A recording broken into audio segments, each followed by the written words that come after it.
God damn it. The other screen was supposed to be on.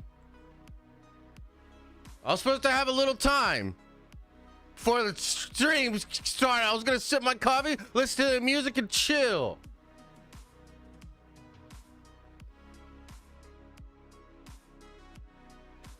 I'll see you in a second.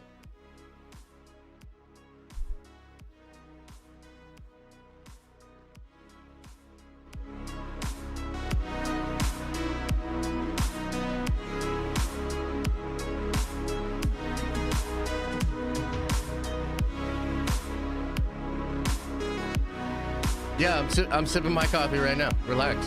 Hey, chill. Hey, chill out. Hey, chill out.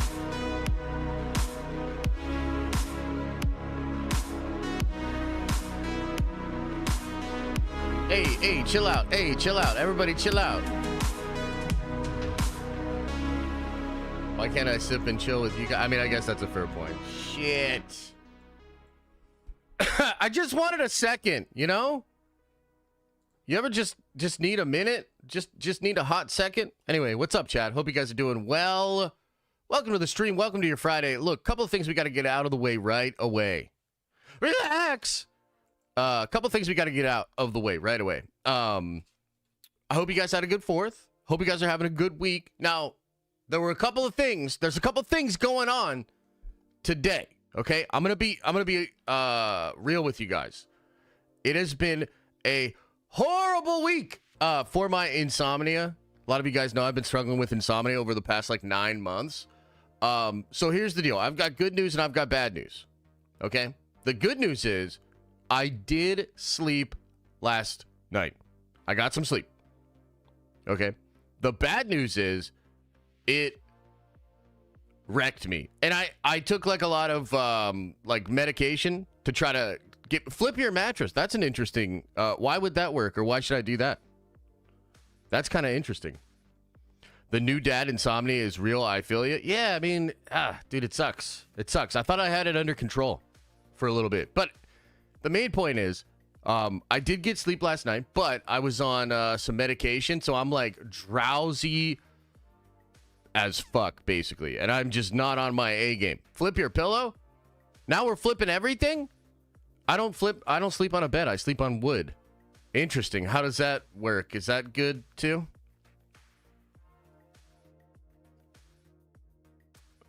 Here's a new one from Adam from Fanjecture. Who lives in New Jersey, says, rub cocoa butter on your balls before bed. Interesting. You don't flip your mattress? Well, what the fuck is the flipping of the mattress? What does this do, chat? Help me out here. Why should I flip the mattress? What does that do? Like flip the couch. Oh, shit. Okay. Next member stream is just watching Josh sleep. Oh my God, yeah. But anyway, look, here's the thing. This is what I wanted to kind of say. Mojat, what's up, brother? Thanks for the love. If you don't have a pillow top mattress, what the fuck?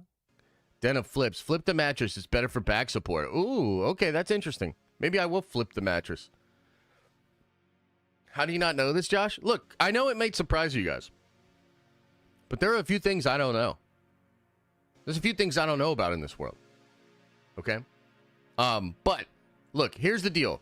So I didn't know exactly what I wanted to do for the stream today because the news is pretty light. Now, we were going to do like a tier list of fast food burgers, which like I'm down with. I think that's fun. But the more I thought about it, and I was thinking about it yesterday, I was like, dude, I don't even have all the fast food like around me. Like I don't have In-N-Out. The only fast food burgers I have around me, right, is like Burger King, Wendy's, McDonald's, and then also, I guess, like Sheetz and Dairy Queen and some stuff like that. But like, that's not good enough. Like, that's not a comprehensive enough list. And so I was like, I don't know, man. I don't think we're gonna do that. But we are gonna stream on Twitch tomorrow.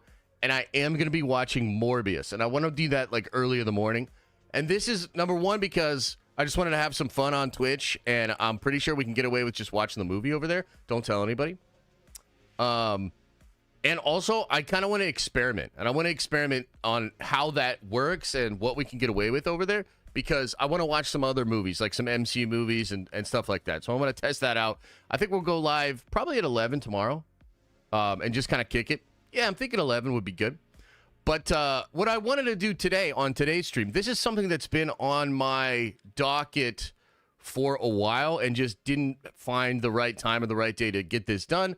So I figured today, when the news was slow, when my brain was slow, we could do this. Now, what this is a video on a channel called A Bit of Everything. Have you guys ever heard of this channel or watched any of this channel's content? It's pretty good, dude. It's pretty good. And what this is a video that is an hour and 42, basically an hour and 43 minutes long. And what it is it condenses a 14-hour playlist. A 14-hour playlist that discusses in detail the Marvel Multiverse. I've been wanting to watch this for some time. I think it's going to be super fun. It's going to be a really cool video to watch and to break down. And, yo, Gag the Hag, welcome to the Nerd Vengers. You are a Nerd Venger, baby. So that's kind of what I'm thinking. I think that'll be like a super fun thing to check out. And, yeah, we'll get into the details of all of that. I'll also, of course, give my commentary and kind of break it down. And it'll be interesting to see, like, are there some things here that we overlooked? What exactly do we know about the multiverse as we get closer to Secret Wars and stuff like that? So I figured it'd be kind of a fun, chill little stream, cool little video. Can we turn off the damn sound? I might turn off alerts while we're on the video. Yeah. And I still have to tweak that shit too. Vora says, hey, brother, hope you're okay. What do you hate more, Canadians or us Brits? Love you, man. Ha ha ha. You know, I probably have to say the Brits. You know, it's like a brotherly love kind of thing. It's like, you know, we're all kind of related. You know, if you really think about it, like the British, the Americans, and the Canadians. But obviously, we're the best out of all of them, Americans. And we did have to win a whole ass war against the British Empire to basically be like, hell nah, we want 30 plus flavors of Pop-Tarts. And fuck you, England. So yeah, I'd have to say probably the Brits. I hold the most contempt for the Brits, and then next up would be Canadians. But also too, we're kind of better than everybody else. Like all of us put together are better than everybody else. So, you know, I still have like a respect for the British, for being like the beta test, you know, basically for America. And Canada's kind of an interesting, lingering territory of the crown. And because they're so close to us, a lot of our dopeness has kind of rubbed off on them. No diddy. So, yeah. I'm still kind of down. By the way, did anybody do anything super cool for the 4th? What'd you guys do? Anything fun out there? And also, I just, you know, we'll kick it for a little bit before we get into the video. It's a big video, man. It's going to take up a large chunk of our time. But, yeah, let's just chill for a little bit here. What's going on with all of you guys, man? Hope you guys are doing well. Got hammered, got wasted, cleaned my room. Interesting choice. Interesting choice. You see the Batman anime movie trailer? I did not. Is this the one where they're fighting against the Yakuza? Because I have heard of it, but I don't think I saw the trailer, no. Is it pretty cool?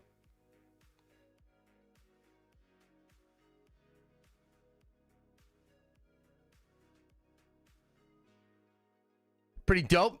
Nice. That's good. Haven't watched The Boys yet. Oh man, dude. We could talk about The Boys a little bit. Hung out on a boat and got faded, says Bianca. Nice. That's super fun. Some of my buddies were out on a boat too. What's it called? The trailer? Yeah, what's that Batman Yakuza trailer? Maybe we should watch that. Zvora says, I gotta be your fave Brit bout from Paul though. Yes, no Diddy. That was too British for me to understand. That's just a little too British for me to understand. But I will say, oh, apart. Okay. Yeah. Hey, what's this guy spamming links in here? Time this guy out. Okay, I found it. It's only 30 seconds, my brother. Okay. We'll watch it still. Yeah, I mean, look, like I said, I like Paul's a good dude, man. I like Paul a lot, but also he is British, so I always have to kind of, you know, bring that up as a well, it's not the best, you know. But also, like, he didn't choose to be British. You know? Okay, so let's do a thing here. I gotta pause this. Turn this up a little bit. It's only 30 seconds, but let's check this out.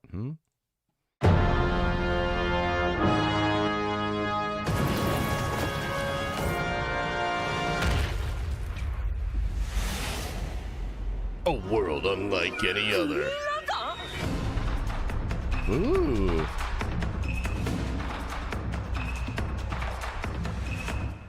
Justice League ならぬヤクザリーグだ。笑えない冗談だ。 I mean, looks cool. I don't know. Some of that animation, though. Like, is it CG? This right here reminds me a lot of, didn't they do one where he was, like, fighting the Joker turned into, like, a mech? And it was all CG animated? And it was, like, kind of similar themed? Yeah. Looks all right. That's just 30 seconds, though.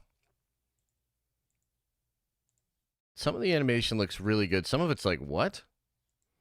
And I don't love the CGI blend into animation unless you can really make it work. Like, this stuff kind of looks fun here. Like, that looks like some regular-ass animation. But this looks like hyper-stylized. Almost like the anime in Kill Bill. With, like, really gesturing lines. Not like a crispness, a little bit more styled. Like that right there. Like with the Aquaman and the koi fish, which is awesome. I mean, that's a cool visual. But I don't love that animation style there. Dun, dun, dun, dun, dun, dun. It's very... I like the style of the trailer overall. Like that. Like, what the hell is this? Is this live? Is this, what is life? Is this, CG? I'm a little confused. Kind of looks like, CG there. Interesting. Interesting. Looks cool.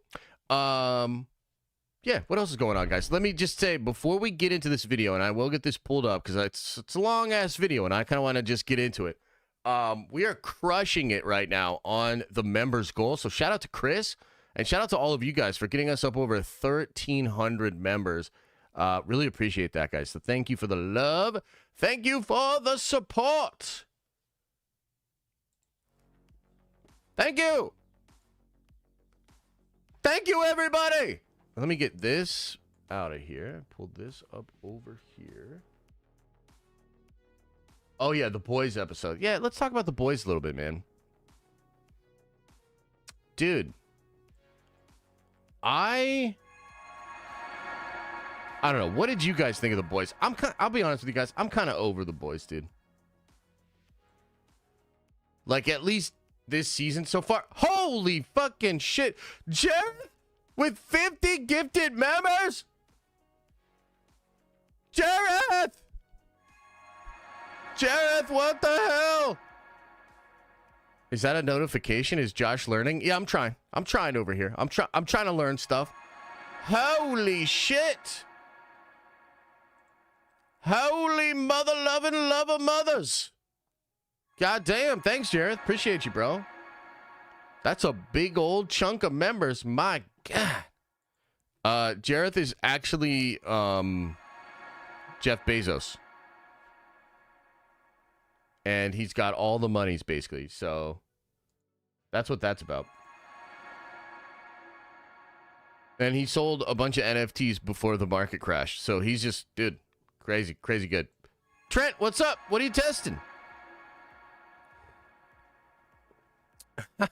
Yeah, Moose, right?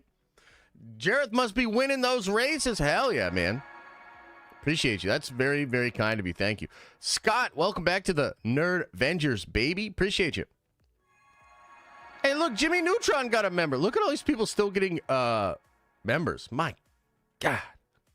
My God. And also, this thing did not... You know what I think might be happening here? So we've got this Nerd Avengers goal thing up here, right? And I've been... I have to, like, go in manually to fix it. I think it might just not be recognizing gifted members. Is that what it is? Because, like, it just went up for Wolf, which, by the way, Wolf, welcome to the Nerd Avengers, baby! Appreciate you. But it seems like it's not picking up gifted. Is that kind of what we're all seeing here? Because I got to be able to, like, talk to the people at Streamlabs. Got to knight all 50? Nah, we got to do it like this. Hey, all you new 50! Hey, welcome to the Nerd Avengers! You're a Nerd Avenger now! I hope Chris got a membership. Yeah, for sure. Yeah, man. Appreciate you, man. Appreciate you. And when you race, just know the power of the Nerd Avengers is the wind in your sails. Yo, Josh, can we customize the graphics on screen? Yes, we can. Yes, we can, brother. And I'll hit you up. I know I've got to hit you up about the video essay channel and the branding on that. I saw your message. Dude, it's been a terrible week for my insomnia. 3 days in a row, I couldn't sleep. I couldn't believe it. It's like so weird.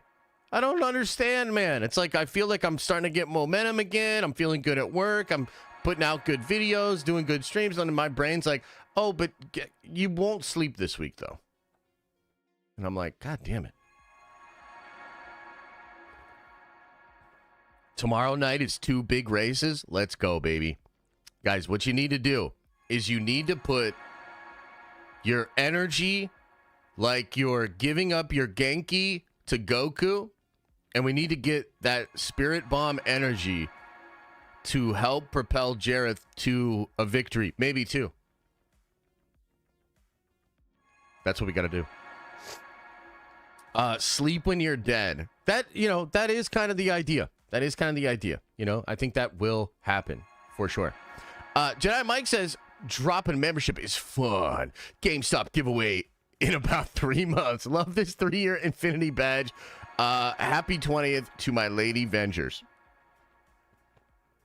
Yes, that is true. We will be giving away a $200 GameStop gift card, which is reflecting on the screen right now. And for every, like, Jareth's probably got it locked up because he gets an extra entry for every gifted membership. So Jareth is, I should probably just give this to Jareth, to be honest with you, because he's got it locked up. But hang on, wait, let's talk about the boys a little bit. Deadpool 3 biggest implication in your opinion? That's a great question. Let me come back to that. Shit, let me just, no, goddamn, let me answer it real quick. Is this thing still going here?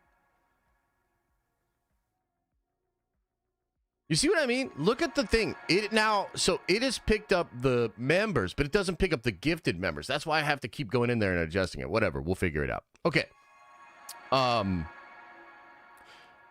Okay, everybody, Deadpool 3 question first. Hey, I did 20 on Wednesday. You did, and I really appreciate it. That's true, actually. You're going to be up there, too. It's probably between you two, but we'll see.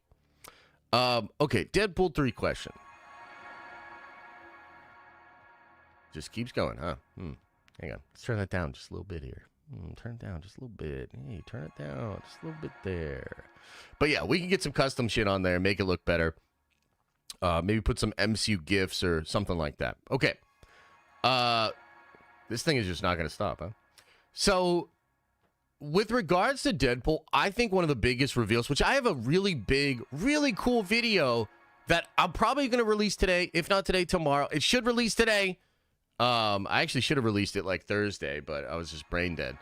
And it's all about the 5 biggest questions that I think fans have that will be answered in Deadpool and Wolverine. And there's several of them. Like, what's the deal with the sacred timeline? What's the deal with the anchor beings?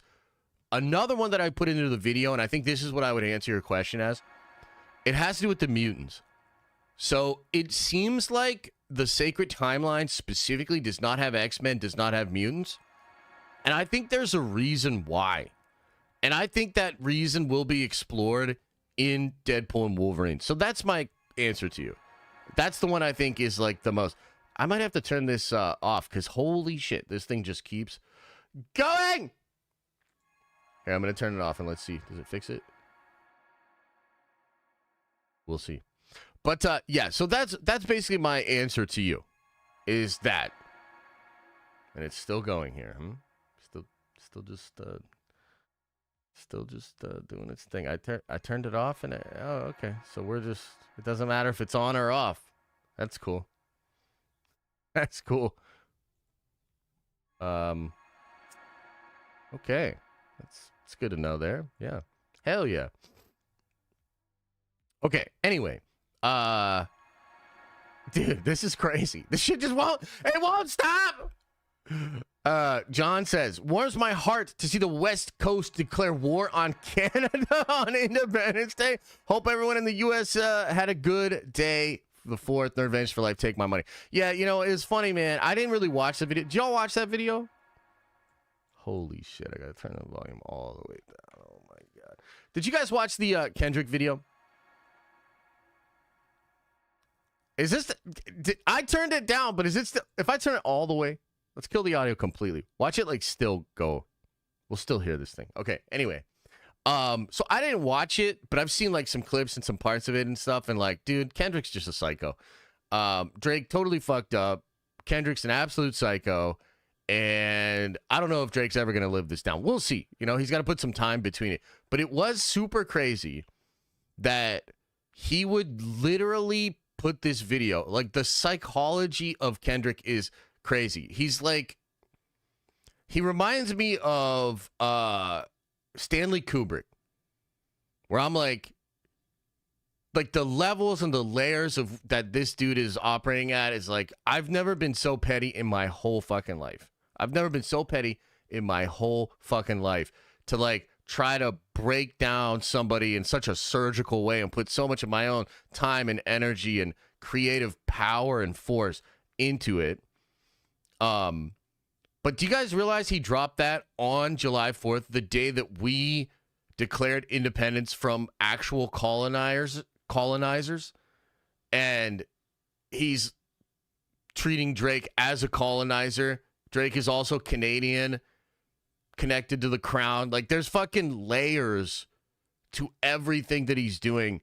And I'm just sitting back like, I'm glad I didn't fucking get involved with K-Dot. Holy shit. Like, this dude's going crazy. Like, this is nuts. BC says the multiverse arc is trash. BB Perlmutter. I don't know what that means, but also, I think it's a perfect opportunity. Wait a minute. You know what I just thought of? How are we going to watch this video without the notifications going crazy? What do I got to do? Hang on. Is there a way to... Oh, boy. Might I have to... Oh, boy. Hang on. How do we... Is there a way to... How do I... Oh, shit. Oh, shit. Are we just boned? Restart the stream? Oh, boy. We'll figure it out. Wolf 6475, appreciate the 10 spot, says, honestly, each season of The Boys becomes worse than the last. Season 1 was messed up, but it never felt intrusive to the plot. This season is the total opposite, like 40 minutes wasted on a bad joke. Yeah, let's talk about this, man. And I appreciate you putting me back on track with that 10, bro. I am very close to, I don't know if I'll say giving up on The Boys, but dude, The Boys this season is just lame. And it is certainly not as good as what it was in the past. Like, bro, what are we gonna do, chat? What are we gonna fucking do? We're supposed to watch a 2-hour video today.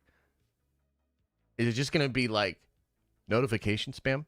completely disagree. That's fine, man. I would love to know what you think about it, but let me just go on this for a second, man. I think this joke, or the show is a joke. It's literally so far past. It's like, it feels like a parody of itself. And it feels like the writers of the show and the creator of the show still thinks they're so funny and so clever. And like, I'm sorry, man. Like, you keep introducing the most vile, the most, I think, cringy parodies of the way that Eric Kripke sees the world and sees conservative people and pundits and stuff like that. Voice becomes worse than the last. S1 was messed up, but it never felt intrusive to the plot. This season is the total opposite. Dude, I didn't know you were a vampire. It's wasted on a bad joke. I literally did not know you were a vampire, but that's interesting to know as well. Yeah, dude, I think it's just lame. Like, I think it's lame. I wasn't really enjoying myself. There's a part of me that's like, oh my God, like this fucking show. Oh my God, I can't believe they're doing this. But at some point it's like, oh yeah, no, that's all they got. All they got is Homelander's about to blow. And we can keep doing really weird sexual stuff and weird grotesque stuff that keeps people engaged. Like, I just think it's fucking lame, dude. Like, I think it's lame. And this episode in particular, I was like, what are we doing here? Like, what the fuck are we doing here? Other than trying to shock value, I am personally pretty over it. Especially because I'm watching a lot of Apple TV right now.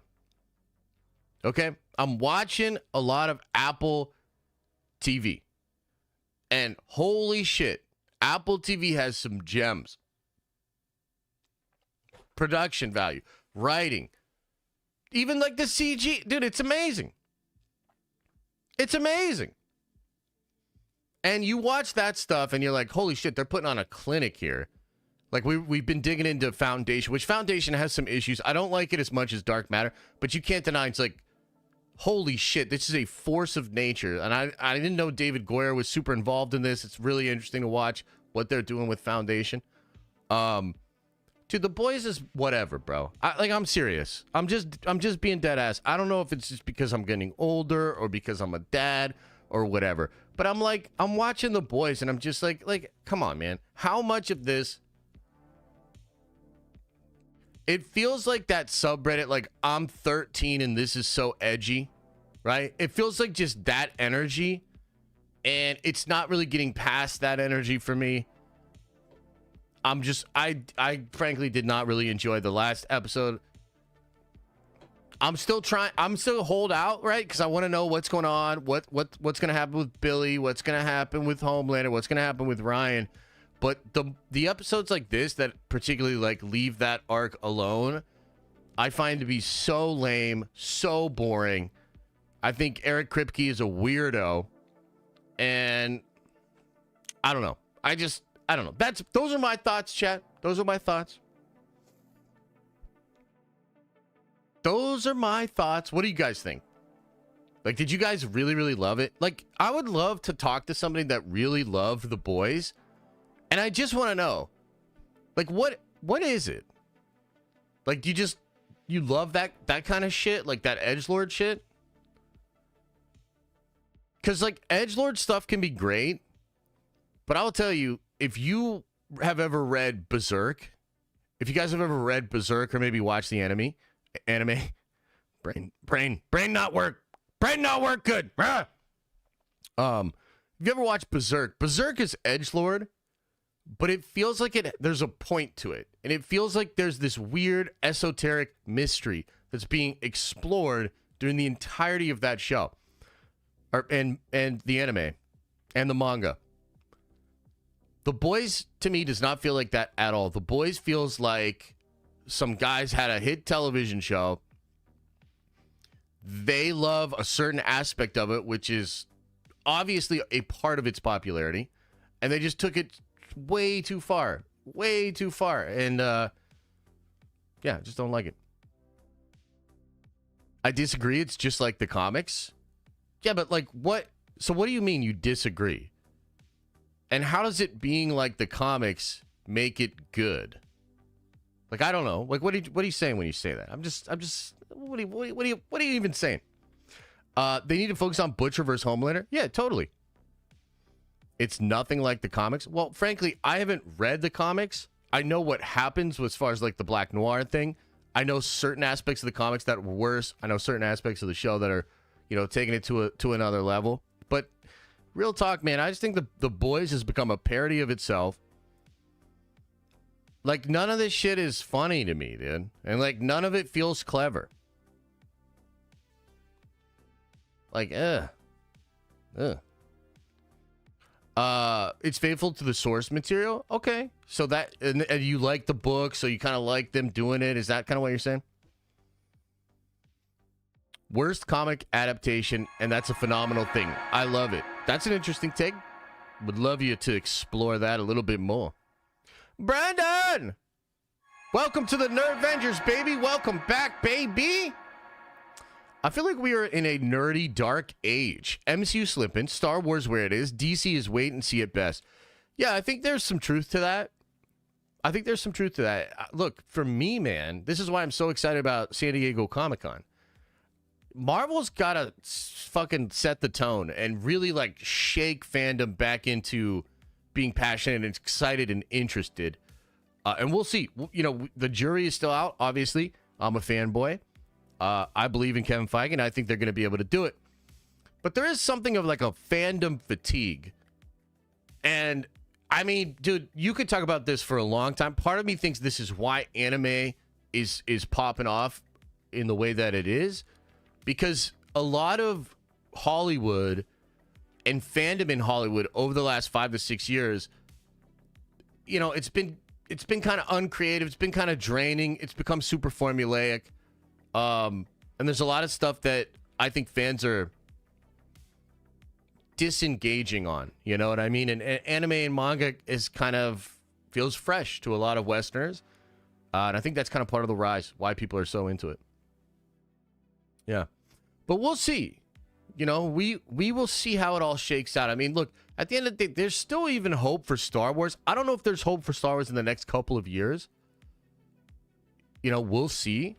And like, look, it's not like I'm saying like The Boys is the worst thing ever. I'm just frankly saying I think this season is lackluster. Maybe the worst season they've ever made, frankly.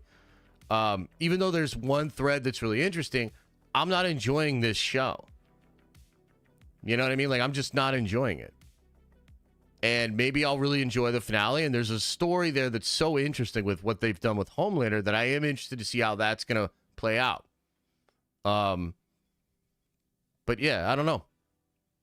It's almost like the entire world and a lot of fans changed a lot since lockdown, and the studios have not responded to that change, right? So if you think about it, it's almost like, and maybe this is kind of really what it is. Maybe it's like when we were in lockdown, we just consumed so much content and we were so involved in so many conversations online and so much of that we kind of like I don't want to say aged out of it, but like we're now at a place where our tastes have changed a lot, you know, from what they once were. Does that make sense? Hey, Ozzy, no worries, man. It's all good. It's all good. Yeah, I kind of feel like this one's falling off. Locationer says, have you watched the new Suicide Squad Japanese anime? The Isekai? No, I have not. Maybe I'll check it out this weekend, though. And also, chat, did they finish up Demon Slayer? Is Demon Slayer done this season?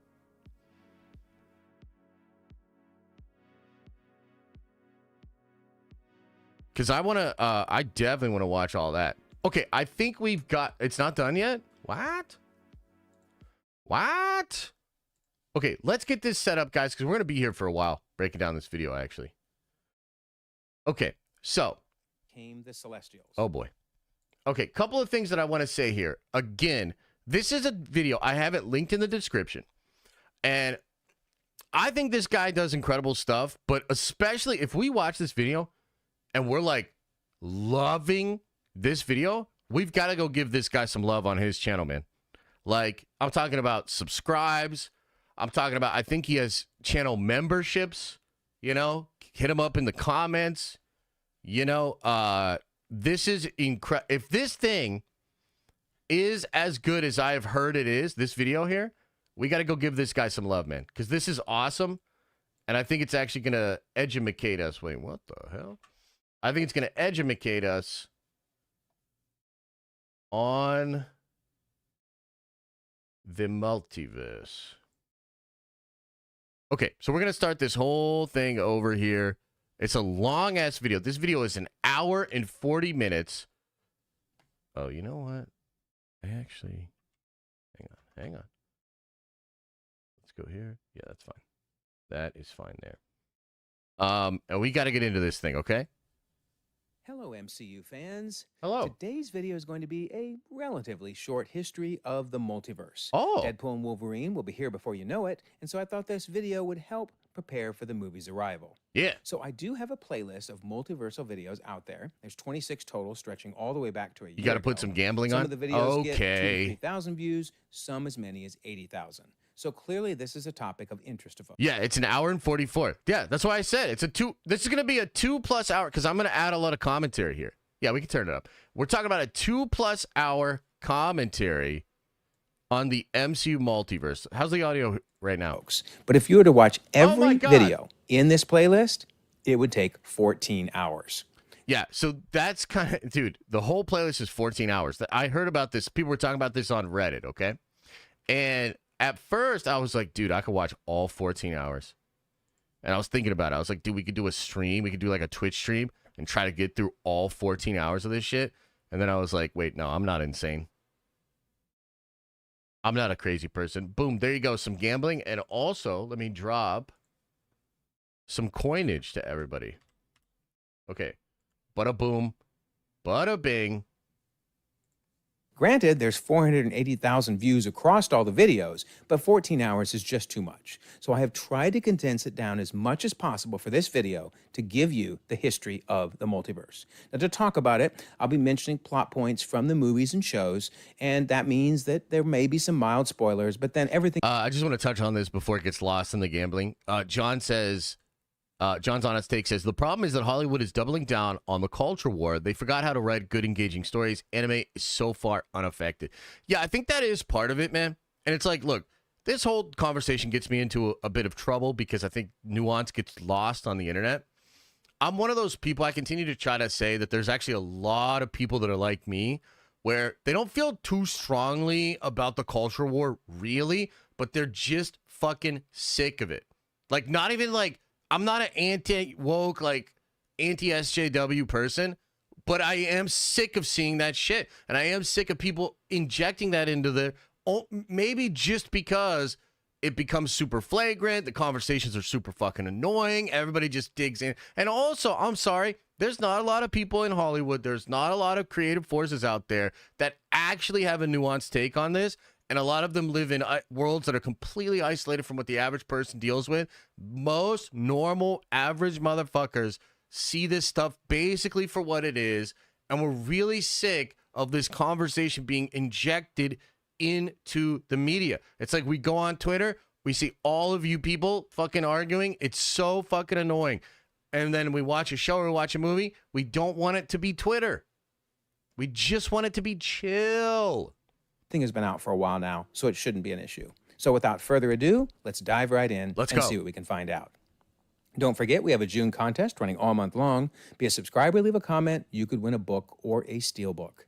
Best of luck. And we have a membership option in case you'd like to help. Yeah, I'm telling you, like, dude, 99 cents a month. Like, this, again, we don't know for sure, but this, I've heard this video is incredible. I think I'm going to go support this guy. We should support this guy.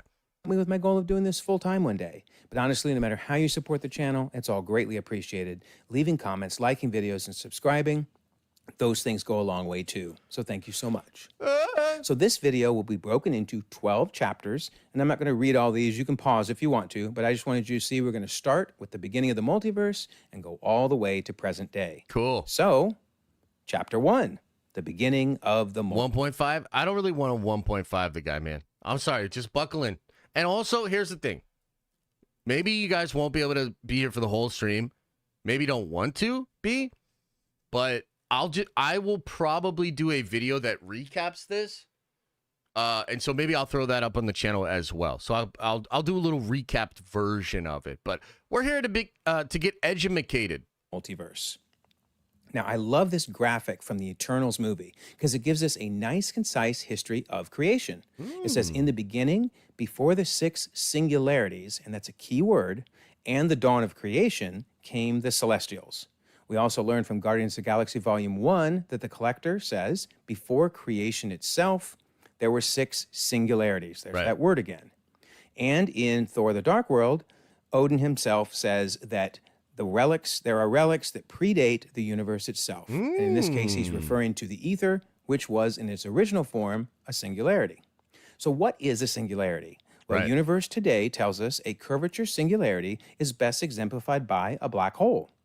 At the center of the black hole, space-time becomes a one-dimensional point which contains a huge mass. As a result, gravity becomes infinite and space-time curves infinitely, and the laws of physics as we know them cease to function. That's so wild. Yeah, that's pretty interesting. Holy shit, yes. Also, a singularity as far as like, if you've ever heard anybody talk about like the AI singularity, or the singularity of like society, it's a metaphor that follows this same physics example, meaning one of the problems with the singularity is that we can't look into it to see what it is. So because it exists inside the center of a black hole, no light can escape. You can't observe what is going on in there. So when people talk about the singularity of like our society or our culture, they mean it'll go to a point where we cannot observe what it will be like. We have no idea. It's like in this metaphorical black hole. Space.com tells us the universal origin story known as the Big Bang postulates that 13.7 billion years ago, our universe emerged from a singularity, a point of infinite density and gravity, and that before this event, space and time did not exist, which means the Big Bang took place at no place and no time. That is so wild. Interesting. So yeah, super trippy. Okay, Vandal says, made it to an entire year, one more shift at work, and I'm on a holiday for 3 weeks. I can attend all the streams live. Much love, Nerd Avengers. Unity, hell yeah, brother. I think that's what we're seeing here in Loki. That's going to be dope, season especially 1, with episode 6, the where we're Deadpool seeing shit two coming. black holes, singularities, right, that are the origin point for 2 different universes. So we'll talk a lot more about this throughout the video. All right, back to the Eternals. Ereshkigal, the Prime Celestial, created the first sun and brought light into the universe. And here's Ereshkigal doing his work. Thank you, Ereshkigal. We appreciate it. And then back to Guardians, where the Collector explains, then the universe exploded into existence, and the remnants of these systems, the singularities, were forged into concentrated ingots, Infinity Stones. And then Wong in Infinity War explains, at the dawn of the universe, there was nothing. Then, boom.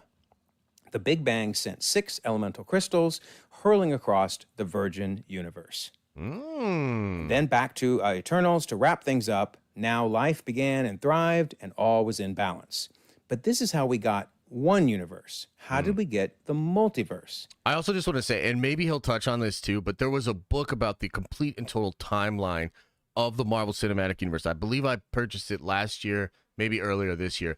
But in that book, it details that the Celestials creating the universe is like the beginning of time. And so even that book, and I think what they were trying to do in Eternals is to establish that within the MCU, the Celestials themselves are the creators of the multiverse. And I'm interested to see if he follows up on that. Well, in Far From Home, we know that Mysterio was, full of it. He was lying the whole time. But Peter's reaction to the idea of a multiverse is fascinating. He says, sorry, you're saying there's a multiverse? I thought that was theoretical. That changes how we understand the initial singularity. There's that word again, right? We're talking about an eternal inflation system. So what does he mean there? Well, yeah, what does the he model mean of eternal inflation implies that all macroscopic histories permitted by the laws of physics are repeated an infinite number of times in the infinite multiverse. What? There you go, right? I mean, I love that Marvel, which is, science fiction, right? It's just fiction, but it uses science theory. That's very, very cool. Yeah, but that's cool. the question is, how do we get some of these crazier universes, right? In Multiverse of Madness, we see an animated universe. Of course, Moon Girl's animated. Spider-Verse is animated. We also saw a cube universe, and maybe that's how Thanos was able to turn, Drax into cubes by tapping into that reality. Then we have a noir universe, black and white. Celestial Creation also pissed off Null. Nerd Vengeance for life. Take my money. Yeah, that's true. And I do wonder if something like that is going to happen in the multiverse because, Sony's trying to play around with Null, and that's interesting. And I think one of the things that's made Null really cool, and by the way, in the Marvel Comics event that's coming out soon called Venom Wars, Doctor Doom and Kang are involved in Venom Wars. So something with Null and perhaps like the Enigma Force versus the Abyss, which is a concept that's really, really emphasized in the Venom comics. I wonder if something like that will be brought to the MCU and possibly into Secret Wars. Not really sure.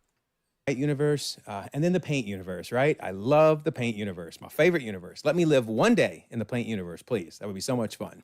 So how did we get these? Well, Wong explains it. These Infinity Stones each control an essential aspect of existence. So the Reality Stone controls reality, and thus different Reality Stones could give us different realities. Different Time Stones could give us different flows of time. In fact, that likely explains why in 838 in Multiverse of Madness has its present day set in 2021. If you look on the left, where they're sampling Stephen Strange from 616, if we zoom in on that date, and I know it's blurry, but you can clearly see it's 2/12/2021. What on earth? Because of course, in the MCU at this point, it was 2024. So how did we go back 3 years? Well, keep in mind, Miguel in the Spider-Verse, he's from 2099. Noir is from 1933, and I'm pretty sure it's permanently stuck in 1933. And Penny's from 3145. In fact, if you look at all the different Spider-Man universes, and I did a long timeline video on this, you can check that out if you're interested, but everybody has a different present day. How does that happen? Yeah. Well, the Ancient One gives us the answer. The Infinity Stones create what you experience as the flow of time. Okay. So not even just the Time Stone, the Infinity Stones themselves, all of them, create the flow of time. So therefore, you could have time that goes slower, faster, maybe even is frozen in 1933. So you know what? I'm thinking about this too, and I'm sure we're going to get more of this explained, right? But one must wonder if He Who Remains picked the sacred timeline specifically. You remember how Doctor Strange talked about how there was 14 million, I believe it was 506 different outcomes, and in one of them, they beat Thanos? Did He Who Remains pluck that one of 14 million and kind of like isolate it from the rest of time so that he could then have access to a universe where the laws of time themselves were sort of more open or something like that? It's kind of interesting. Chris says, oh, baby, 45 months, take my motherfucking loving mother lovers Monday's money. I'm with you till the end of the line, Papa Josh. Nerd Vengeance for life, unity. I appreciate you, Chris. Much love, man. Locationary says, I never understood then why did Thanos destroying the Infinity Stones have no consequences on the universe? Well, I would argue it obviously did have consequences on the universe. One of them being all the movies and shows got worse. But the other question is there consequences that perhaps we are not fully understanding yet? Right? So I think there are consequences. Maybe just consequences that we are not fully aware of yet. Love it. The Infinity Stones are so key to understanding the way the universe is set up. But is it an issue in Endgame that the Infinity Stones were destroyed? Because the Black Widow says, where are the stones? And Thanos says, I used the stones to destroy the stones. Is that even possible? He might be overspeaking there a little bit, because then he says, gone. Reduced to atoms. Right. So see, they're not actually destroyed. They're actually... Right, exactly. Coop the comedian, thanks for gifting 5 members, baby.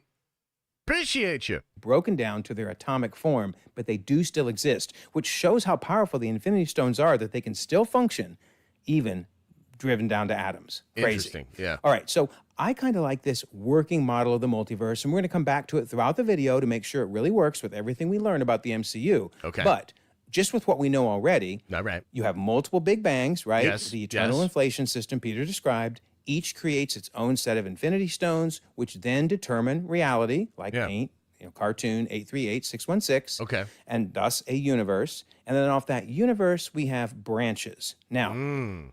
in Loki, we're going to see they're called branched timelines. And in What If, they're called branched universes. And we're going to talk about why there's different terminology there. Okay, But the let's bottom talk about line it. is a universe then has branches. So the question This video is called A Relatively Short History of the Multiverse in 12 Chapters. Incredible channel, which I'm blanking on the name, but it is linked in the description, and this guy's great. is, what do we call this? If the 616 universe has actual branched universes, does that mean this is a multiverse? Right, yeah. And if this is a multiverse, what do we call multiple multiverses? You see why this terminology can get kind of tricky, and we'll talk more again about why. Yeah, and I think another question that I have, and feel free to, throw your questions and stuff in here as well, but another question that I have is about Doctor Strange 1, because the Ancient One and Strange in astral form is seemingly thrown throughout the multiverse, but is he? Was he really? Or was he sent through different dimensions?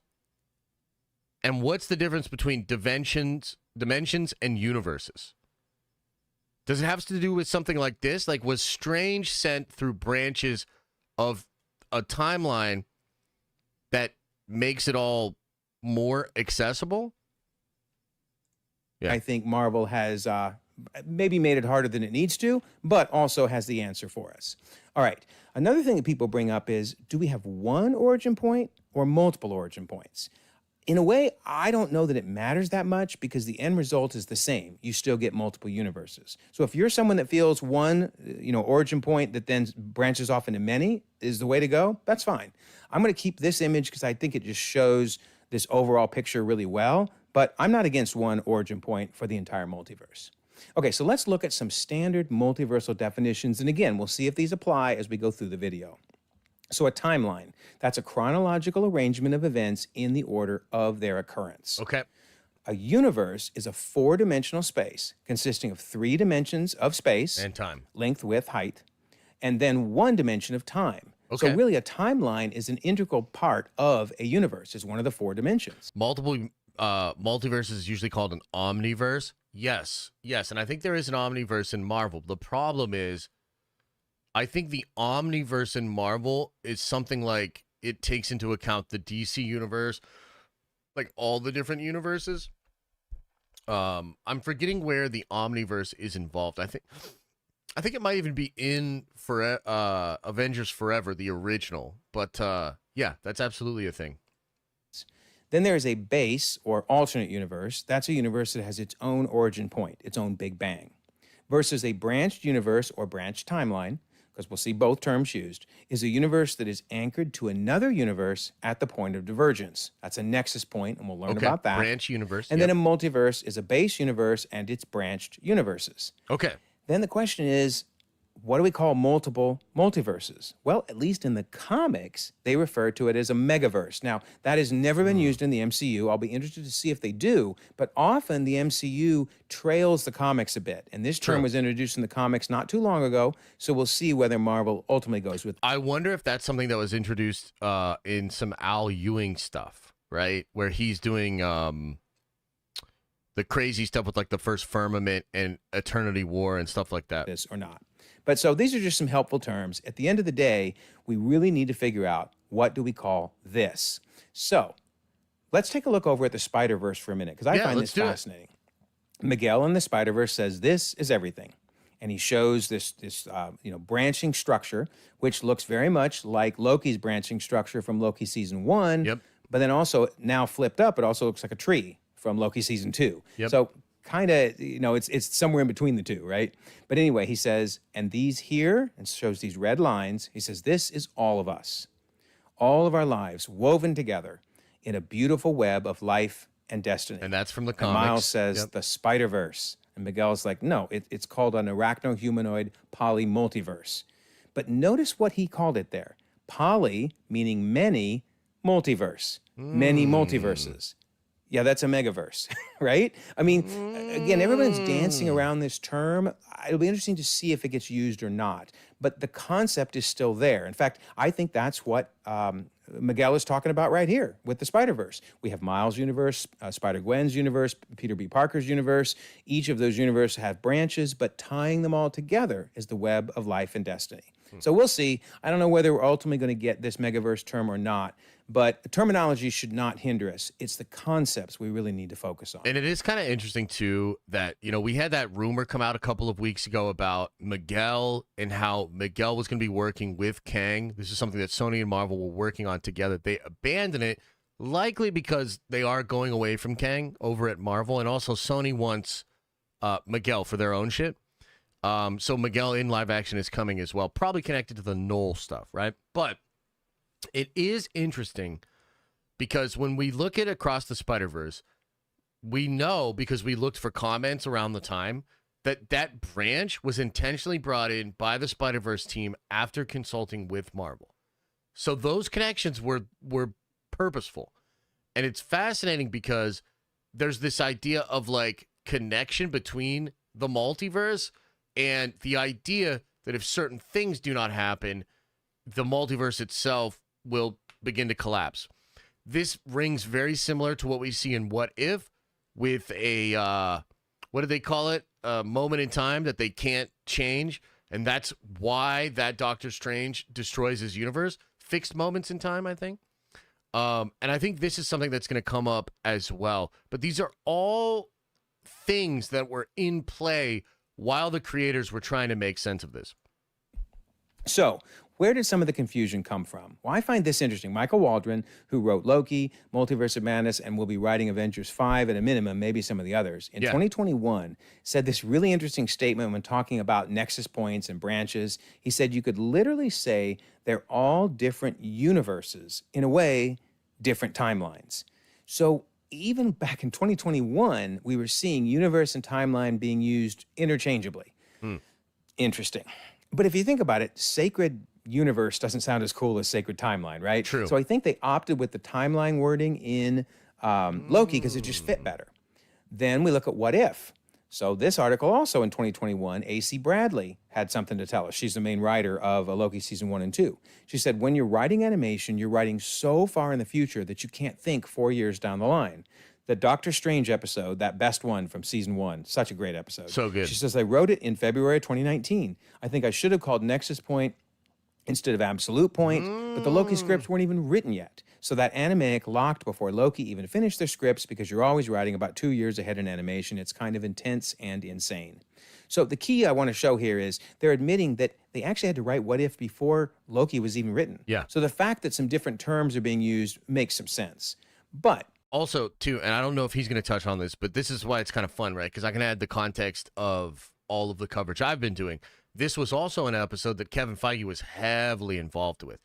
This that Doctor Strange episode, like, Feige will be off hands with a lot of stuff, but if it's something really important to, I think, bridging the gap for the main MCU audience, he comes in and he's very, very heavily involved. And I remember we did a video, maybe we did a whole stream, because we were very interested that Kevin was so involved in that particular episode. And we were like, wow, that's interesting. Why? So that was a big deal. That episode's a very important factor in understanding what Kevin's full-ass plan is. That's an in-real-life explanation. Let's look at an in-universe explanation. I think what we're seeing is this, the story of the blind and the elephant, right? Where three different people blindfolded are trying to figure out what's in front of them. One touches the trunk and says it's a snake. Another touches its side and says it's a wall. And the last says, no, it's a rope.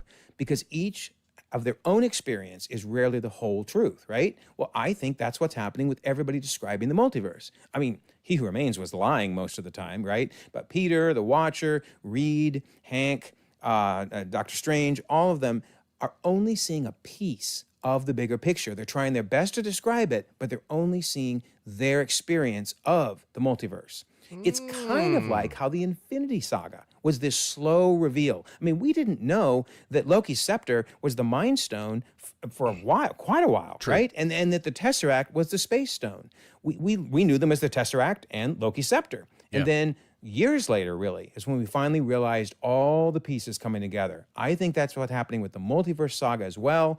And I think this is the full picture. But again, we're going to test it as we walk through the rest of the chapters and the multiverse. So, Chapter 2, the Multiversal War.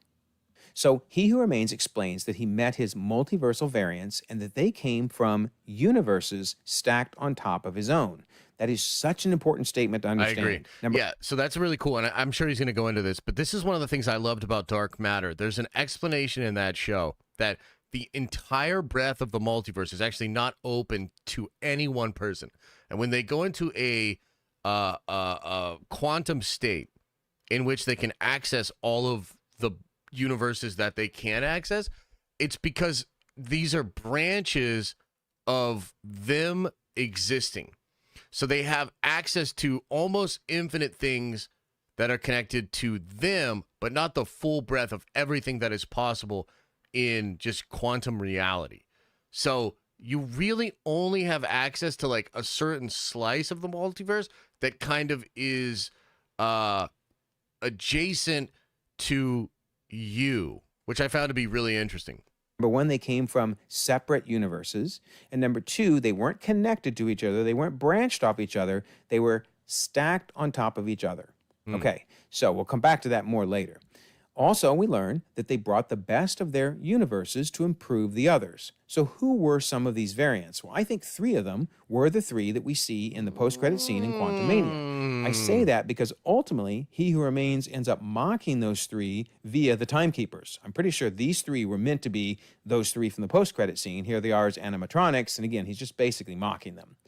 I think another one of the variants that met originally is the one that ultimately is exiled in Quantumania. Yeah. And of course, he really started to create problems for the others. He basically says, I saw their chaos, right? But Janet's like, you mean you started a war? And of course, he did, right? We see him wiping out timelines, killing tons of people. Yeah. So ultimately, the others, all of me, he says, they exiled him down here because they're afraid of me. And Janet said he was exiled here in the quantum realm outside space and time because it was the only place that could hold him. So, since we've mentioned the quantum realm, let's talk a little bit about that. Yeah. Is there only one quantum realm? That's a good Well, question. Jeff Loveness, the writer of Quantumania, said that it is the basement of the Marvel Cinematic Universe's multiverse. It's this connected limbo outside space and time. So basically, it touches all the different universes across the multiverse. Okay, that sounds great. So there's only one of them. But if that's true, then what about that first season What If episode where Janet contracts the zombie virus in the quantum realm? Did it branch the quantum realm? Well, obviously not. It couldn't have because there's only one. So, as we know, the quantum realm kind of does whatever they want it to do. So maybe, I mean, we can come up with different explanations, right? Maybe when the Nexus point occurred, it didn't branch the quantum realm, but it branched Janet in a way that the two variants were out of phase with each other. In other words, they didn't run across each other, but took off on their separate paths and each led, separate lives from there. It's possible that variants can never run into each other because the quantum realm is so big. I mean, there's a lot of ways to look at this, but the bottom line is we know there's only one, and the What If episode did not result in a branching of... But here's the thing. So, first point of disagreement for me with this guy. If Loveness is saying it's the basement of the multiverse, but we are talking about the possibility of multiple multiverses, then there's no contradiction to say that there are potential quantum realms that are different. So, maybe each gigaverse or megaverse is like one of the trees, right? So Loki has Ysildrael, like the world tree of all of those timelines and universes. But we know that Beau DeMayo was told that you could think of the X-Men 97 show as existing in a different tree. It's not on that tree. This is a completely different tree, potentially a completely different multiverse, potentially a completely different megaverse. So isn't it possible that each tree has its own quantum realm? I think so. The actual quantum realm. Okay, so how does time work in the quantum realm? Well, we know it flows forward for people in it because Janet went in 1987, came out in 2018, so she aged 31 years while she was in there. But it's also possible that you fall into a time vortex. Remember, Ant-Man fell in one. It was only 5 hours for him when it was 5 years outside for everyone else. True. And on the flip side, the ants fell into a time vortex in Quantumania. They passed through some sort of time dilation, and they lived thousands of years in a single day. So that is important because I think that is going to explain why, when they exiled the Kang to the quantum realm hundreds and hundreds of years ago, it took him so long before he suddenly appeared when Janet was down there. So we'll talk more about that, but I really think these time vortexes answers a big, big question. All right, so then we lead to the multiversal war. So the one Kang that was exiled has started this war. They got rid of him, but now they're all fighting. Notice the peace between realities. They're now calling it realities. Right. I think He Who Remains, though, must be associating realities and universes as the same term because he said universes before. But it's kind of funny that Miss Minutes calls them timelines. In her propaganda video, Miss Minutes explains countless unique timelines battled each other for supremacy. Right. So here we are seeing that timeline universe, being interchanged. Remember, Michael Waldron said they're basically the same thing. And then I think to the earlier point, remember with the elephant, it's all in the perspective of the person telling the story. What is the perspective they're trying to convey? And Miss Minutes was certainly trying to convey something different than He Who Remains. So that's important. Yeah. All right. So what are the steps that He Who Remains took to basically take over the TVA, right? Well, the first thing was get a hold of this creature, right? Alioth, created from the tears. What is Alioth? The tears in reality? So is Alioth going to be connected to like the concept of the, like where the abyss, like where Null comes from? In reality, remember, he says, I harnessed the beast's power, began experimenting on it, and I weaponized it. I ended the multiversal war. Now, it's important. He didn't say I won the war. He didn't say I killed everyone off, and that's how I won. He simply says I ended it. That's a very interesting phrasing. And then he uses another interesting phrase. I isolated our timeline. What does he mean by isolating? Well, Kate Herron. Yes, he isolated the timeline. This is very important. Who directed the first season of Loki, explains he tells them in a story that he managed to close himself off and isolate the timeline that we all know. Also, guys, this is a super long video, so it's I gotta almost like they're an island. I'm gonna eat some food, hidden from everyone. Hang on, let's see what Chillin says here. All trees in the world are rooted in the same ground. Why wouldn't the quantum realm be where the megaverse is rooted? Nerd Avengers for life. Take my money, Unite. I mean, that is an interesting point. I suppose we'll get more into this and we'll explain more about it. But yeah, it's possible.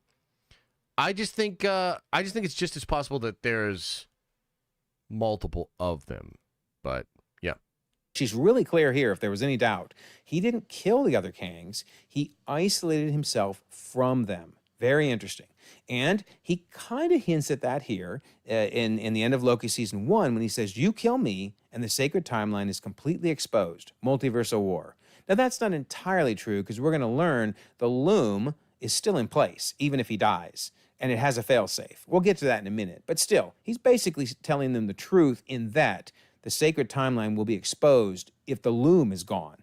And he's more clear here. Now that he's revealed in Loki season 2 all about the Loom, he says, as you may or may not know, my variants are already out there. And that's those other Kangs, remember, from the post-credit scene in Quantumania. And then he says, the Loom is what prevents a brutal war where nothing survives, Loki, not even the sacred timeline. Break the Loom, you cause a war that kills us all, game over. So he's... That's actually an important distinction, and it's kind of interesting, right? So I've long thought that the timeline, the sacred timeline, especially in that one shot where in Quantumania he has it as the circle, and then there's like the rest of the multiverse, he very clearly isolated a timeline from the rest of the multiverse And there's something really fucking important about that timeline. Maybe it's just his connection to Alioth, but this has fascinated me for a long time. Like, what does he mean that he isolated it? Why is the sacred timeline called sacred? Why is it so important? And I do think we're going to get some answers in Deadpool and Wolverine. It's crystal clear. The Loom is a protection device. It's exactly what Kate Herron was saying. He isolated himself and put himself on an island. And that's what the Loom did for them. So, next step, after isolating the sacred timeline, create the TVA, right? And we learned that the Timekeepers didn't create them, of course. Instead, they were kidnapped from the sacred timeline and their memories were erased. Yikes. And we're going to see just how much collateral they are as He Who Remains explains this. He says the temporal Loom is a failsafe. That basically when the Loom is overloaded with branches, it deletes the ones that aren't supposed to be there. Everything except the sacred timeline. As for the TVA, well, they're just collateral damage. What the Yikes. fuck? Let them all die. He couldn't care less.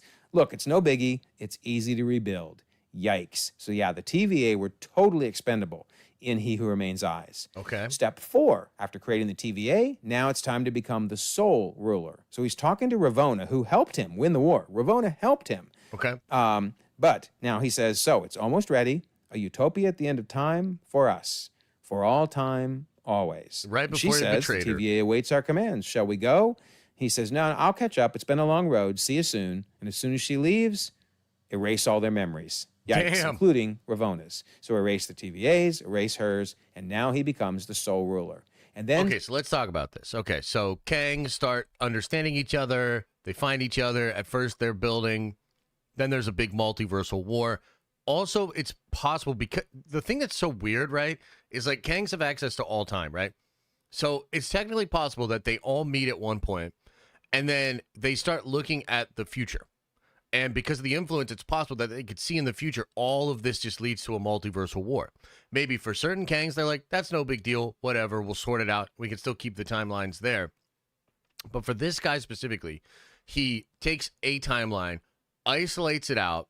He allows it to expand and grabs up members to build up the TVA while sort of pruning and keeping it all straight. He then takes all of those people, creates the TVA to monitor the timeline, to keep it safe, and then also creates the Loom to have a failsafe that prunes and kind of does a hard reset and keeps the sacred timeline there.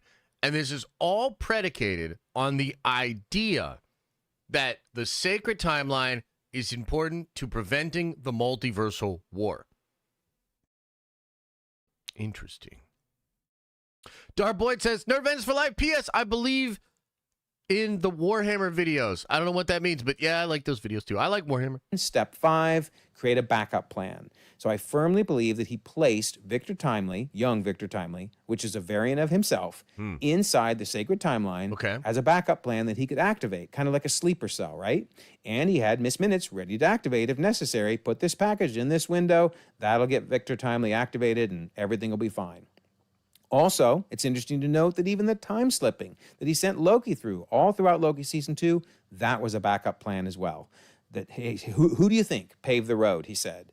So he had everything planned. He set up the sacred timeline. Which makes sense because he recruits Sylvie and Loki. There's obviously an important reason that they are brought to the Citadel. And perhaps he always knew that Loki had this potential to actually become the master of time in some ways. I'm not really sure. It, created the TVA, became the sole ruler, and even had backup plans for what to do. Wow. All right, so I want to look at this. Okay, so that's kind of interesting. Riley says, and if you and Chillin are right, and each tree has a root system that connects in only a few spots, then that's how you move from multiverse to multiverse through the quantum realm. Yeah, that could be really interesting. That could be a way that we set some cool stuff up, huh? Yeah. Diagram, because I think it really helps crystallize everything we've discussed. So I'm only going to show 5. Actually, that's a Deadpool hat that Han is wearing, but yeah. Universes here. We know there's tons of Kangs, but these are the main 5. You have the 3 universes that represent the 3 main Kangs from the post-credit scene. Okay. We have one for He Who Remains and one for the exiled Kang. All right. So what ends up happening? Well, over time, branches form, right? Off the timelines. Yes. And I think ultimately that's what allowed them to meet each other. Maybe there was even an incursion, but He Who Remains doesn't talk about that. Right. So it might just been they were getting close enough to each other, because they are stacked, remember, on top of each other, that they discovered each other. That led to a war. So He Who Remains ultimately tames Goliath. Appreciate But in the process, they get rid of this, bad Kang, right? So they exile him to the quantum realm. I'm just going to make a poof there because I think he ended up inside a time vortex where he is now stuck and will stay there until Janet ultimately arrives in the quantum realm. So he may have been in that for hundreds of years.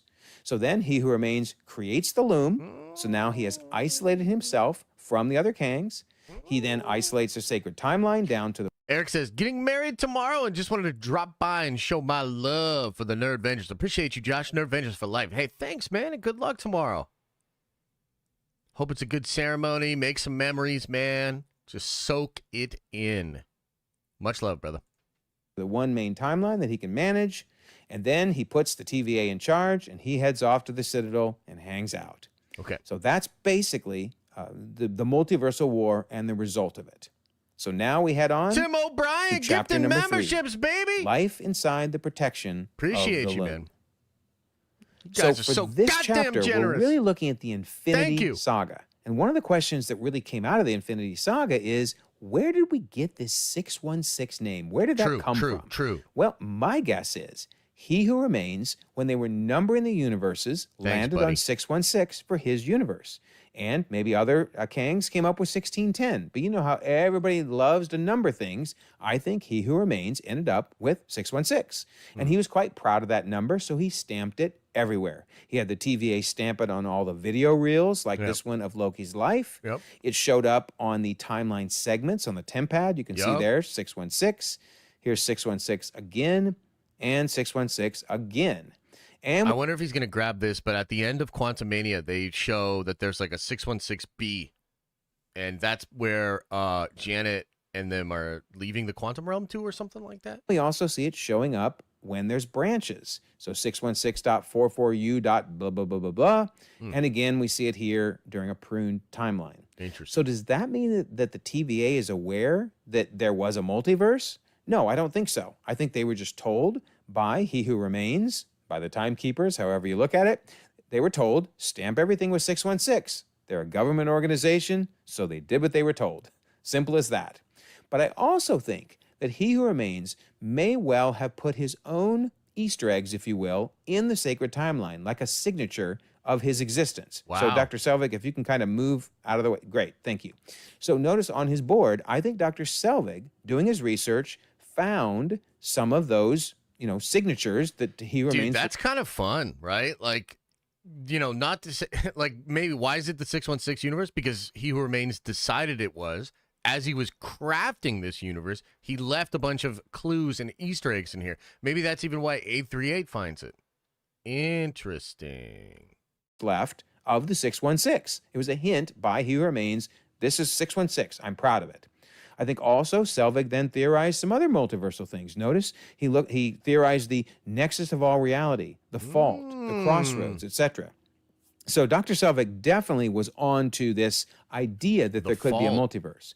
I also have to wonder, did Mysterio look at his research and see the 616 universe and this idea of the multiverse? Is that where Mysterio came up with it? He says that Very too. interesting. That's certainly a possibility. Heck, even Christine in Multiverse of Madness may have looked at Dr. Selvig's research and learned about 616. Who knows? What's up, John? But anyway, I think that's Welcome where to the 616 stream. came from.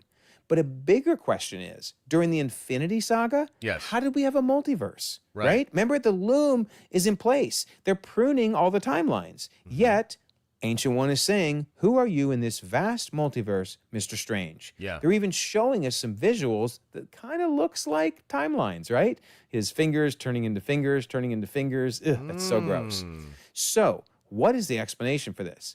Well, actually, Kevin Feige himself may have given us an explanation. He did an interview, and he talked about this situation. He said, our interpretation of the multiverse and various dimensions will basically be seen in the Doctor Strange movie, right? But notice he's talking about various dimensions, and he brings them up here again. Parallel dimensions, multiple dimensions. He talks about the quantum realm and how the quantum realm is another dimension. And then he's really clear at this point in the interview. He says dimensions are not just parallel realities. We're playing as much with the notion of the multiverse as much as alien dimensions, for lack of a better term, rather than parallel realities where there's a Doctor Strange that wears Iron Man armor. We're not there yet. Whoa. Interesting. Okay, first of all, that's fucking bananas because we've actually seen the concept art of Doctor Strange that wears the Iron Man armor. I wish I could find that. But that was something they've actually done. So like all the way back when Feige's giving this answer here, he is already thinking about these future ideas and about variants and interesting stuff here. But to just kind of stay on target, I think what we're understanding here is that there's a big difference between these realities and the universe. We're playing as much with the notion of the multiverse as much as alien dimensions, for lack of a better term, than parallel realities where there's a Strange that wears Iron Man. We're not there yet. So we're not into parallel realities. We're more into dimensions that perhaps branch off of what the actual timeline is. Tisventon says, "Sup, Josh? Hope you and the family are well. Pre-order tickets for Deadpool and Wolverine at the end of the month. Can't wait. By the way, how do I get into the Diamond Lounge? Much love. You got to get on our Discord. Hopefully somebody in here can get you a link to the Discord, and we'll get you taken care of from there. By the way, I was kind of thinking we'd do the Diamond Lounge the Friday that Deadpool comes out. I said it properly this time? Let's go, man. I just gave it a whirl. Let's go. Yeah, I'm kind of thinking that Friday. So it'll be like Thursday, Deadpool Wolverine comes out. Friday morning, we'll have a big stream. Maybe that evening, we have some drinks and smokes and speculate about San Diego Comic-Con the next day. So he's basically saying the multiverse, at least during the Infinity Saga, is multiple dimensions. Quantum realm, dark dimension, etc. Valhalla. I don't know why they did that. I don't know. Why did he call it the multiverse? I don't know. But he is explaining himself. He's not talking about variants. He's talking about different dimensions. Sure. Here again, he says, we're tapping into the notion of the multiverse of dimensions right next to our own. Well, there you go. That's our answer. But then something else that's strange. Why was the Watcher hanging around during the Infinity Saga? Right. This clip here, this is from the Watcher watching I Am Groot. Remember in the second season of I Am Groot, last episode, Watcher showed up. Well, he was watching Groot. That's interesting, right? Plus, we saw Watchers in Guardians of the Galaxy Volume 2. In fact, we didn't just see this one, we saw 3 of them and their Watcher assistant, the late, great R.I.P. Stan Lee, right, who, of course, they desert and leave behind. So I really want What If Season 3 to explain, how did the Watcher feel about this period of time? I mean, imagine being the Watcher and seeing a Nexus event occur and then seeing the TVA jump in and prune it. He'd be like, oh, come on. Right. Come on, you're killing me. Yeah, same. These are my stories and you're messing them up. So instead he has to hang around and look at what Groot's doing. It's just kind of funny. Point. But anyway, I really, really hope they go into that. But we do know the Watcher was around during the period of the Loom, during the Infinity Saga. Also during the Infinity Saga, that's the point when Janet is in the quantum realm the first time around, and notice who comes flying out of their time vortex centuries after he was probably sent into the quantum realm, none other than Kang, the exiled Kang. So he says, after so many years alone, it's nice to have a friend. But of course, Janet ultimately figures out who is Kang, because she realizes he's really bad, she sabotages his ship, and she takes off and gets out of the quantum realm. So pretty much, again, we're talking about the Infinity Saga, everything that happens in the Infinity Saga. So back to our diagram, we'll update this a little bit. Notice we got the Loom in place, the blue Loom there. Yeah. So Janet, in 1987, ends up in the quantum realm. We learn about that, in the first Ant-Man movie. And then I'm picking 2008. It's really not clear when in the timeline this happens, but at some point during her exile, she runs into Kang because he comes out of his poof. So she spends some time with him, helps him rebuild his machine, and then realizes he's bad, ends up destroying his machine, which we'll pick up then again in Quantumania. But she gets out in 2018. Yeah. So one also thing I do want to mention, because this will lead right into our next chapter, is there isn't really just a single sacred timeline. Instead, we're going to find out there's actually multiple that are being woven into the loom. But that takes us to our next chapter. Chapter 4, Time Travel and Nexus Events. So we're now dealing with the tail end of the Infinity Saga, i.e. Endgame. And in particular, the introduction of time travel. Yep. So the Hulk explains, if you travel to the past, that past becomes your future, and your former present becomes the past, which can't now be changed by your new future. So it's a very simple explanation, but it's still a little wordy and a little hard to understand, perhaps. But basically, you go to the past, and it creates a branch. It creates a new timeline. And Scott Lang confirmed that in his canon book, because this book is canon to the MCU, where he says they picked specific points on alternate timelines, jumped to those timelines, and grabbed the stones. Now, I'm pretty sure that what he really did is they went back in time and it created an alternate timeline. Right, yeah. But regardless, the key is they were in different timelines. And in fact, we even saw in X-Men 97 Whoa. how Cable was discussing every time he went back in time and tried over and over again, notice all of this branching. So even the X-Men timeline seems to branch. And that surprised me because I always assumed it was more the Back to the Future logic. But no, Right, they're yeah. branching. And if you think about it, Endgame had to branch. I mean, they went back and they knocked out Star-Lord, which would make it too late for him to go pick up the Power Stone in Sure. time. Yeah. Future Captain America told past Captain America, Bucky's alive. Captain America also told Sitwell, Hail Hydra. And of course, they created a The Exodus says, what makes the most sense if names like 616, 838, etc. are like frequencies on the radio, named by their relative location frequency in the multiverse? Yeah, I like that. I like that a lot. I think that actually could work. I don't know if that's the way they're going to go with it, but I like that. a new Loki, which built a new branch off of that. So, yeah, they have to be creating branches. And the single most clear point to me is Gamora. Sure. I mean, they go back to 2014, and then the Gamora and Thanos and Nebula, for that matter, from 2014 jump forward to 2023. Well, if they weren't in a branch, then that would have been the ones from the main timeline, and that's impossible. They obviously were the ones from a branch created because they went back in time. So, I also therefore believe that Captain America created a branch with Peggy. Sure. And I do understand that the writers of Endgame have a disagreement with the directors. The directors think it created a branch. The writers think it was the main timeline.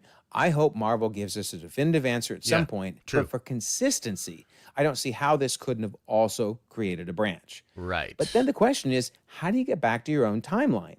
Well, I'm going to turn to Agents of S.H.I.E.L.D. because no, Fitz video gives over, a crisp... stream over, video over. We're not doing no Agents of S.H.I.E.L.D. shit.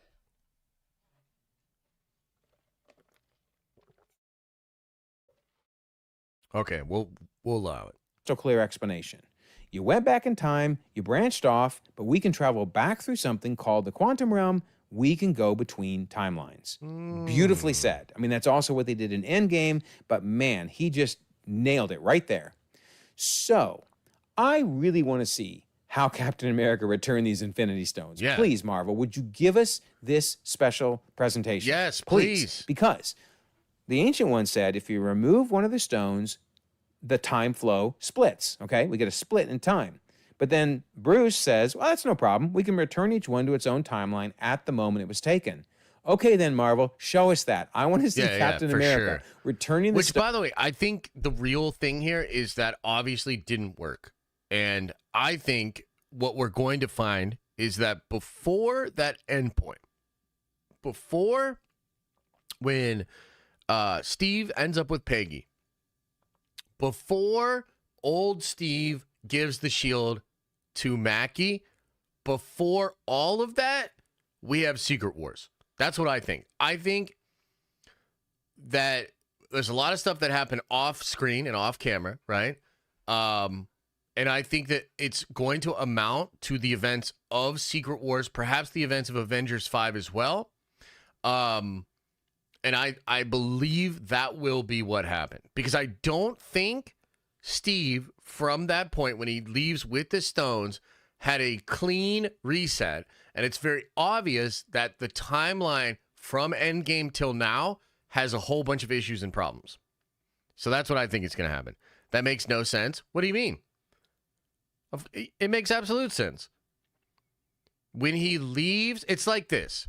When Loki leaves the events of Avengers 1, okay? Think about it like this. We're talking about Avengers 1.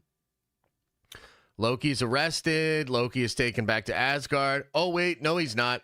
He is looped over here, ends up leaving. The TVA ends up picking him up, and then he's outside of time, progressing as a character till the end of time. So technically, Loki, from the point of Infinity War, at least, well, actually from Endgame, maybe from the point of Avengers 1 in a branch timeline, goes and has a whole ass of adventure, grows as a character outside of time, and we will see that character again, I think, in Deadpool and Wolverine, actually, and having influence on the events that are going to take place leading up to Secret Wars and perhaps after it. So, yeah, I think it could make sense. Yeah, and exactly. The Exodus says that's why old Steve won't tell Sam about it. Yeah, that's what I think is happening as well. I agree with that point. Stone to the Ancient One. I want to see him returning the one to the Red Skull. Please, Yeah. please, I want to see that. Yeah, that'd be so cool. hopefully we'll get that at some point. But nonetheless, theoretically, that's how they erased all of these timelines, is they returned the stones. So then, how did Miss Marvel impact her own timeline? Yeah. Because she didn't create a branch. That's crystal clear. Yep. Well, the writer said, I think it wouldn't have created a Nexus event, a branch, because of the inevitability of it. So it was a closed loop. Interesting. I don't know why she's saying that, because we'd never seen closed loops before, right? Right, yeah. Well, she says this fascinating thing. She says it fits into the logic of what was established in the TVA. I don't know why she's saying that, because Loki season 1, that's not what happened. They always created branches. However, in Loki season 2, the time slipping did let him create closed loops. That's true. Yeah, that's fascinating. I think we're getting into some good shit here. So ironically, I think she knew what was coming in Loki season 2, so she was like, oh. Yeah, she absolutely did, because the show Bible exists. So basically, Waldron, when he first created the show, and this is why he was able to walk away from the show, which, if you remember, he walks away even in Loki season 1, because he gets brought on as the writer of Multiverse of Madness. And Multiverse of Madness, because of the deal with Sony and the pandemic, Multiverse of Madness was going to come out before Spider-Man No Way Home. It comes out after. Waldron ends up doing like 17, maybe 30 different drafts of that movie. And so Waldron leaves behind the show Bible. The show Bible is like basically what the show is. It's like a an outline for the show. And I believe the show Bible for Loki always had this ending in mind, the ending of Loki season 2. So essentially what you have is Waldron establishing this thing. And so it's very possible that the writers of Miss Marvel were already aware of how that show was going to end because of the show Bible. And they understood that there's a way for that logic to create loops. Oh, well, then I can do a closed loop as well. And then from there, it got a little bit confusing. But still, I think she's right. We do see closed loops in Loki season 2 if your time travel is with Kang tech. And I think her bracelets are Kang tech. We'll find out, but I really think that's going to be the case. All right. So then we also learned, though, about absolute points in time, that you can't always go back in time to try to erase it. Yeah. Because Doctor Strange, using the Time Stone, tried to go back in time. However, the Ancient One explained, without Christine's demise, Strange doesn't become a sorcerer, doesn't defeat Dormammu, and doesn't gain access to the Time Stone to come back in the first place. Thus, destroying an absolute point and altering his own timeline won't just create a branch, instead it would lead to the destruction of his own reality. Absolutely my favorite episode of What If. Such a good episode. Yeah. If you haven't seen it, you got to check it out. But also we see absolute points mentioned even in X-Men 97. Yeah. Because Beast says the mystics of Kamar-Taj speak of absolute points. Wow, dude, what a crazy line that Beast says. And you know what's fascinating about this is, like, for all intents and purposes, that Beast is the same Beast that is in the universe with Monica at the end of the Marvels. This guy understands absolute points in time. Fascinating. Events that occur across all timelines. So I love this consistency of this terminology going across. And again, fast forward to, a big theory that a lot of us have had. That's why Kang wants to defeat Eternity. Because Eternity is made up of all potentiality, all time, all people that will ever exist. And so Eternity is, if Eternity is a physical representation of all time and all timelines, Eternity itself must then have the absolute points in time like represented within. That is also likely what the canon events are in the Across the Spider-Verse movies. So like a lot of this stuff is all building towards some kind of an understanding, perhaps one that will be explored in Deadpool and Wolverine. All these different shows. Love it. And you could argue the Spider-Verse canon events are the same thing. Yeah. As they say, and these nodes where the lines converge, they are the canon. Chapters that are part of every Spider's story every time. Mm-hmm. I mean, that's kind of an absolute point. It must happen, at least according to Miguel. Now, we'll find out in Beyond the Spider-Verse if maybe he's not so correct about these canon events. But for now, they're very similar to absolute points in time. Right. So I love this quote then from Michael Waldron to kind of summarize all this. He says, you know what? I realized that time travel basically is the multiverse. Yep. So he's basically saying, hey, once I saw what they did in Endgame, I realized I can take that to dive into Loki and create Nexus events. So he's saying basically, hey, if that's how this works, if we create Nexus events and it creates a new timeline, super. I'm going to show that you don't have to go back in time to do that. It can just simply be a decision that creates a new Nexus point. And we see that in What If, right? The Watcher explains a single choice can branch out into infinite realities. Interesting. So while this is another thing that is in the Dark Matter show. So one thing that happens in that show, right, is basically you have a version of Jason from a different universe. And this guy, there was this one particular choice in his life. It was when his girlfriend, his college sweetheart or high school sweetheart, when she gets pregnant, he has to decide whether he becomes a father and embraces that with his family, or if he goes to just like reject that and just choose his own success. Okay. And so you have a version of Jason that chooses success, becomes, this bajillionaire, inventor, and basically invents quantum travel. And then you have a version of Jason that chooses his family and his wife and doesn't pursue the success. Okay. And what happens in Dark Matter, there's this really interesting, and this is slightly spoilery, but this is important for, I think, an aspect of what they will do in Marvel.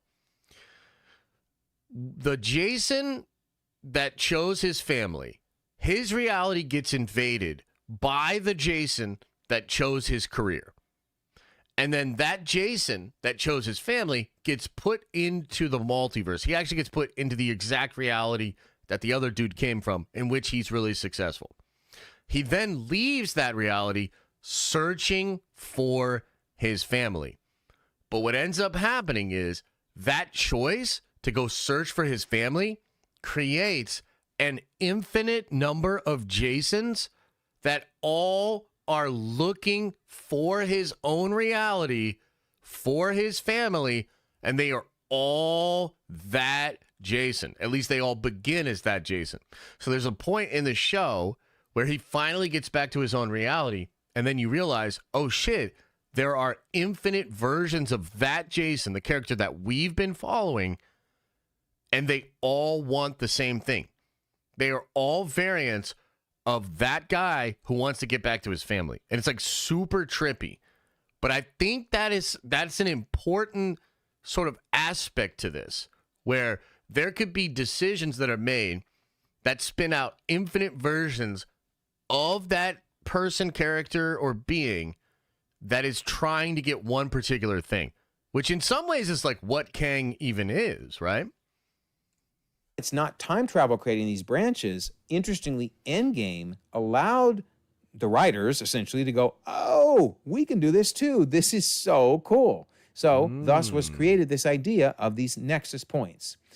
And this is really key. I alluded to this in the last chapter. We find out the sacred timeline isn't just one timeline after all. It's actually multiple timelines. Right. Because when they go to the temporal loom room, they discover that it's the heart of the TVA, right? It's where raw time is refined into physical timelines, but it's not constructed to weave together so many branches. Yes, And yes, this is an important factor as well. There are multiple branches. And I don't think we have it fully explained why, but it is possible that universes naturally exist with maybe those realities that Feige was talking about earlier, and maybe that's what it is. thus it's overloading. But here's the key. If it's weaving more than one branch, then obviously there are multiple timelines. Yeah. So if there are multiple timelines, why? Why is there more than one? We learned there's just a sacred timeline. Sure. Why would there be more than one timeline?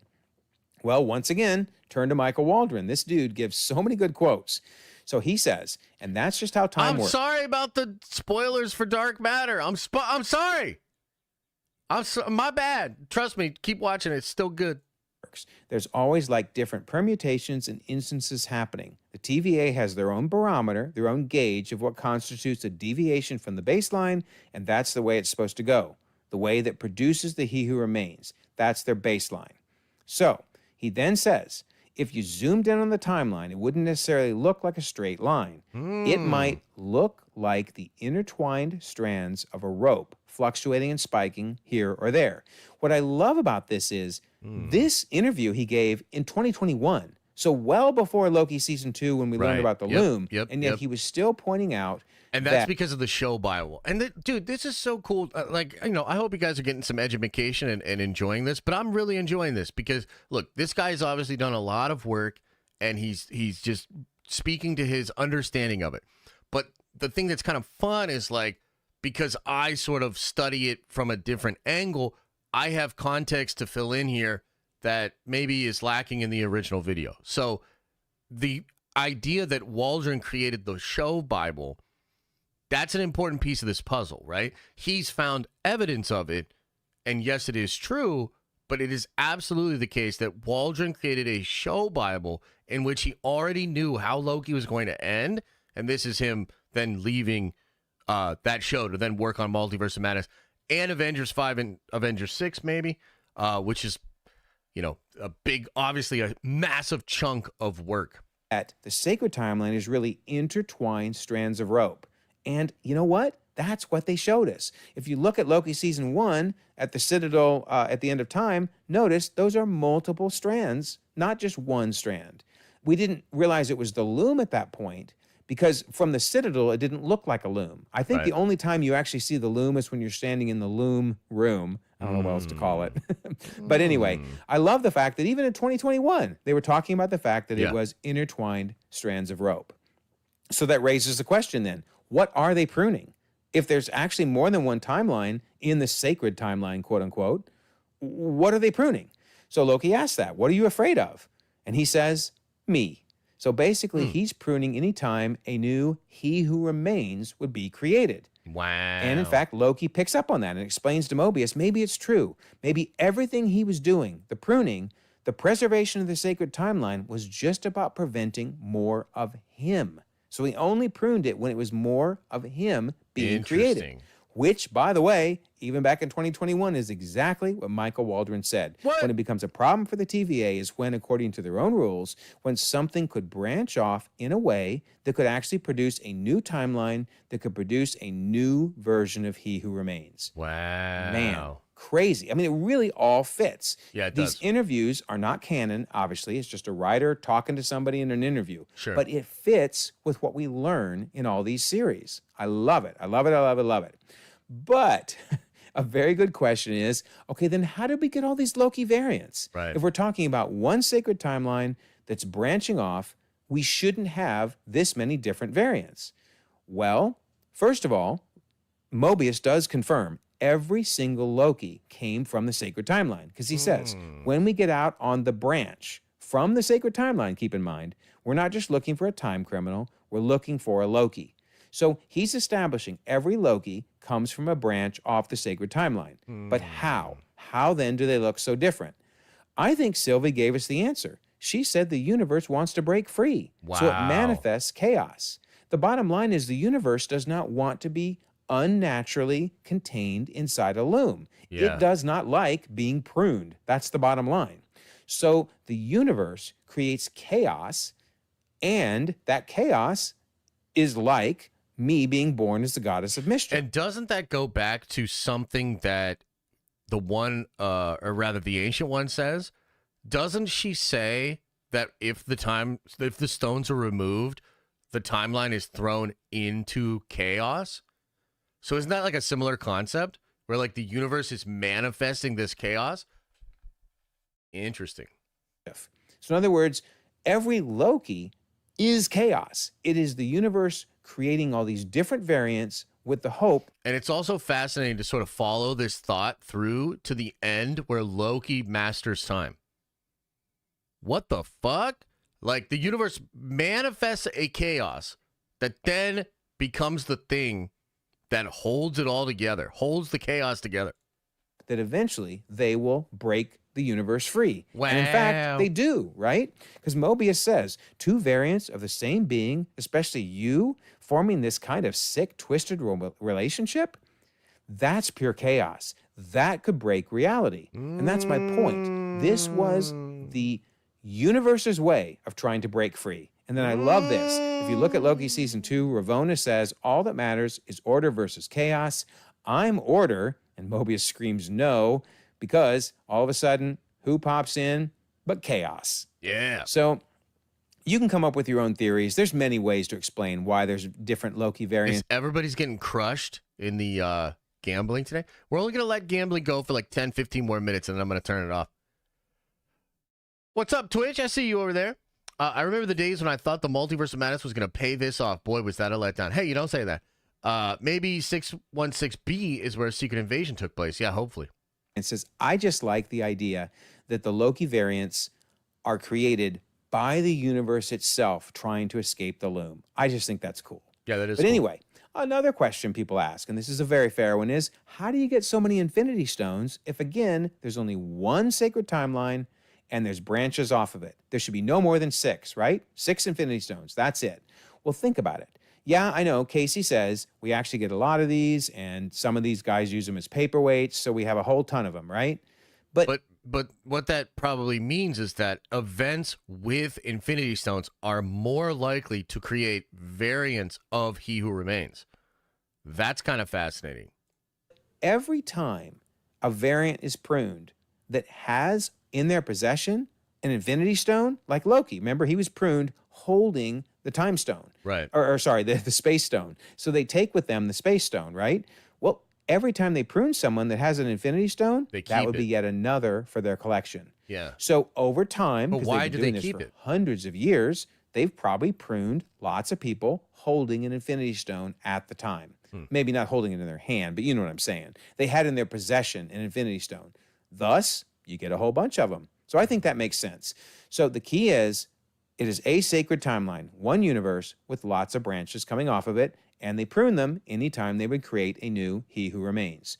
So let's bring our little diagram up to speed here a little bit more. Last time we left off was during the Infinity Saga with Janet returning back in 2018. So now we jump to the time heist.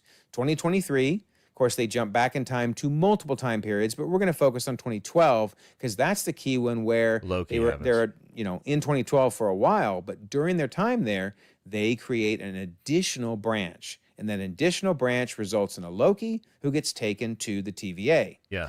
Then the TVA prunes that particular branch. Nice. But Watch the those wrist original one rockets. still Let's go. remains. And the time heist ultimately ends, and they get back to 2023.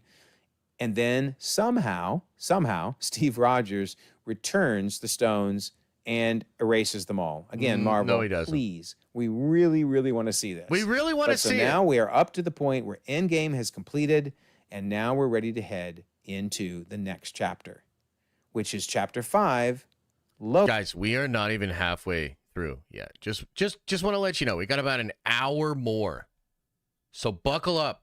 Loki against the TVA.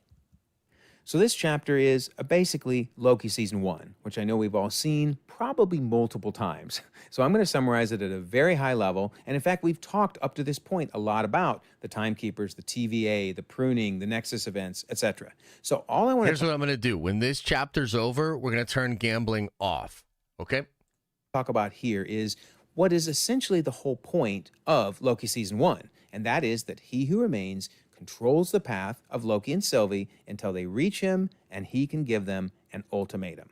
So we see him controlling their path because they initially fight each other, then they kind of reluctantly team up, and they even have a little bit of a romantic adventure on Lamentus. Yep. Then they finally reach Alioth, who they enchant together so they can get past Alioth and ultimately to reach He Who Remains and to get that ultimatum. You know, a big question here too.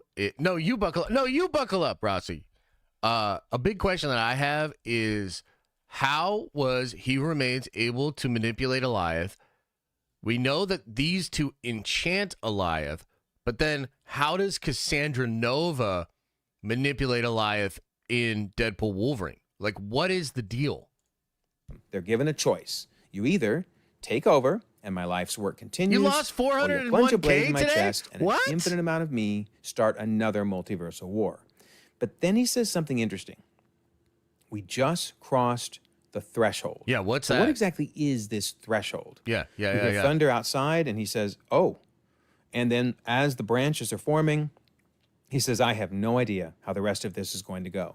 So while they never really tell us what the threshold is, so any theory is valid, I'll tell you my theory is when he says it is right when these branches are forming and slowly getting out of control. Well, why are they forming? Well, because back in the TVA, Mobius and B-15 have finally, grown a conscience and decided they're no longer going to prune these branches. They're killing variants just like themselves. So they've stopped. They basically rebel against He Who Remains.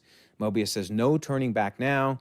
Who said anything about turning back, says B-15. So they have basically rebelled and stopped doing their job. I think that is why there is a threshold. Okay. So now we wait to see what are Loki and Sylvie going to do. Well, they obviously fight each other for a while, but then Loki is pushed through a time door by Sylvie, and it's a time door that was opened by He Who Remains temp pad. And Yes. that is really important. I agree. So real quick, let me fill you in on some of the theories that I have, okay? I think the threshold has to do with the ultimatum that he puts before them, and I think that the threshold is them breaking out of the pattern that he has established, the pattern that keeps happening, and for once, finally choosing their own destiny. Number two, I think this tempad is made of something that's either close to the God Quarry from Avengers Forever and Jason Aaron's big Avengers run, where I think this stuff, maybe it's the quantum ore, and it is somehow powerful enough to actually travel in time that creates closed loops. It could be the same thing as the quantum engine that we see in Quantum Mania, but I think this material is incredibly important. Also, in Loki Season 2, the throne that Loki sits on when he's holding the multiverse together, it is made up of this same material, but it seems to be made up of like the gold veins that come from this material. Pretty interesting. Because I think it was programmed with the time slipping. Because when Loki in Loki Season 2 finally gets back to He Who Remains, says basically, who do you think paved that road? Loki knows about the It's time. also all the Citadel. The Citadel is made of this material. Time slipping now, but it was He Who Remains who did it. So the time slipping essentially takes Loki into the TVA's past, and we'll pick up on Loki in the next chapter when we get to Loki Season 2. What about Sylvie, though? Well, Sylvie does decide to kill He Who Remains, obviously plunges that blade in his chest, and then she takes off to go live in what I like to call the McDonald's branch. Hell yeah. Which, again, we'll pick up on her when we get to Loki Season 2 in the next chapter.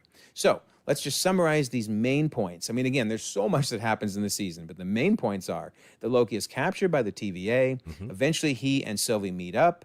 They reach Alioth. They enchant Alioth, and then they reach He Who Remains.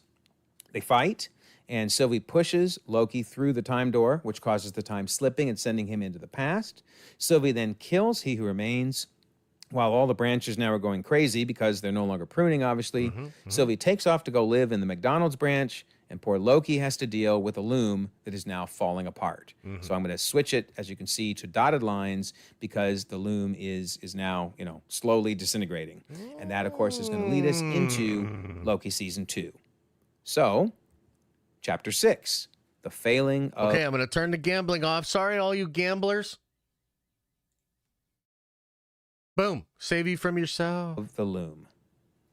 So this chapter is most of Loki Season 2, which again, I'm sure we've all seen multiple times, so I will summarize at a very high level by saying that it basically involves Loki realizing over and over again that the loom cannot be fixed, that the branching, left uncontrolled, because they're no longer pruning it, made the loom in a state where it cannot be fixed. So we see them trying multiple times, right? Be brave. You're being so brave, he says to Victor Timely, who heads out there on the platform and gets spaghettified over and over again. So Loki realizes there just isn't a solution for fixing. Steve McTeet says it's not Cassandra controlling Alioth. I think it's Ravonna. Her army wouldn't have tech to repel him then. Ravonna is the one who remains. It's possible. I mean, we see Ravonna. Like, where did Ravonna go at the end of this second season? I'm not really sure. But I don't know, man. I kind of think they're going to get away from all of that. But we shall see. I think, at the very least, there's some control of Alioth in Deadpool Wolverine. And I do think Cassandra Nova figured it out. Fixing the loom. And his fix for it, his ultimate fix, we'll get to in the next chapter. But what I want you to see here is, while all this is going on, while the loom is fracturing and fraying and splintering and cracking, a lot is happening in the main MCU. So we learned from Marvel when they released a season-by-season breakdown of all of the different TV shows. Notice, Loki Season 1 is right after Endgame, no surprise there. But Loki Season 2 does not end until after the Marvels. So yeah, they're basically saying the loom, the cracking loom, remember the dotted blue lines, that is in place, slowly falling apart during essentially the entire multiverse saga up to this point. Interesting. So that means that all of the movies that deal with the multiverse are happening while the loom is in place, but has cracks letting the multiverse in and out.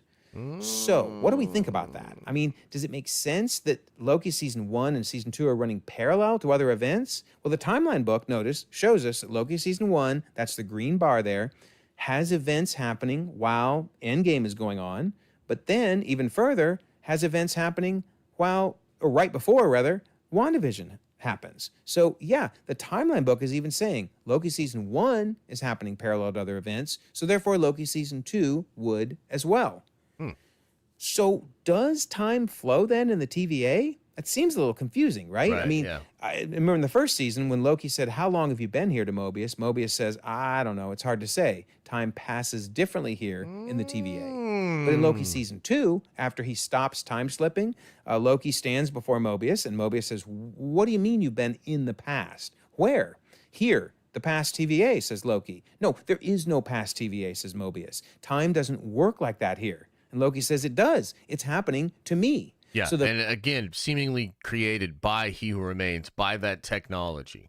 The very fact that he could time slip into the past. Which also feels, and I hope he touches on this, because it feels similar to the scene at I think it's called the God Forge, where you have, in the Eternals movie, he shows Cersei where she was created, and it's all that gold technology, which looks very similar to the gold that's in the cracks of the Citadel, which also makes up the chair that Loki is on. I think it's celestial technology. At many different points of the past, even the future at some points, shows there must be some flow of time. Yeah. So look at the fact that he goes back to OB, and OB says it's impossible to time slip in the TVA. In the past, he's telling that to Loki. And then in the future, if you will, he says, a long time ago, he came to me complaining about time slipping. Right. A long time ago. Closed loop. That definitely says there's a flow of time, right? And the fact that they create a temporal aura extractor in the past, and then sure enough, it shows up in, let's call it the present. Again, shows the flow of time. Look at the fact that Sylvie says, I had to pull a memory from hundreds of years prior, before she had even fought for them, referring to before they became TVA agents and when they were still in the sacred timeline. Hundreds of years, though, have passed since that. Interesting. Okay, that's a flow of time. OB mentions 400 years passing. Clearly, there's a flow of time, right? Right. Ravona says eons of friendship, which implies time. He Who Remains says eons ago before the TVA. Even the lunch breaks are limited to 17 minutes, which I know it's kind of a jokey poster, but it still implies there must be a flow of time or you wouldn't be limited to 17 minutes. True. I would even argue that time twisters that we see used in season 1 reference time. I realize they're a spatial device. They move you spatially to a different location, but it's a location you were at in the past. So it can't even work if it can't tap into where you were in the past.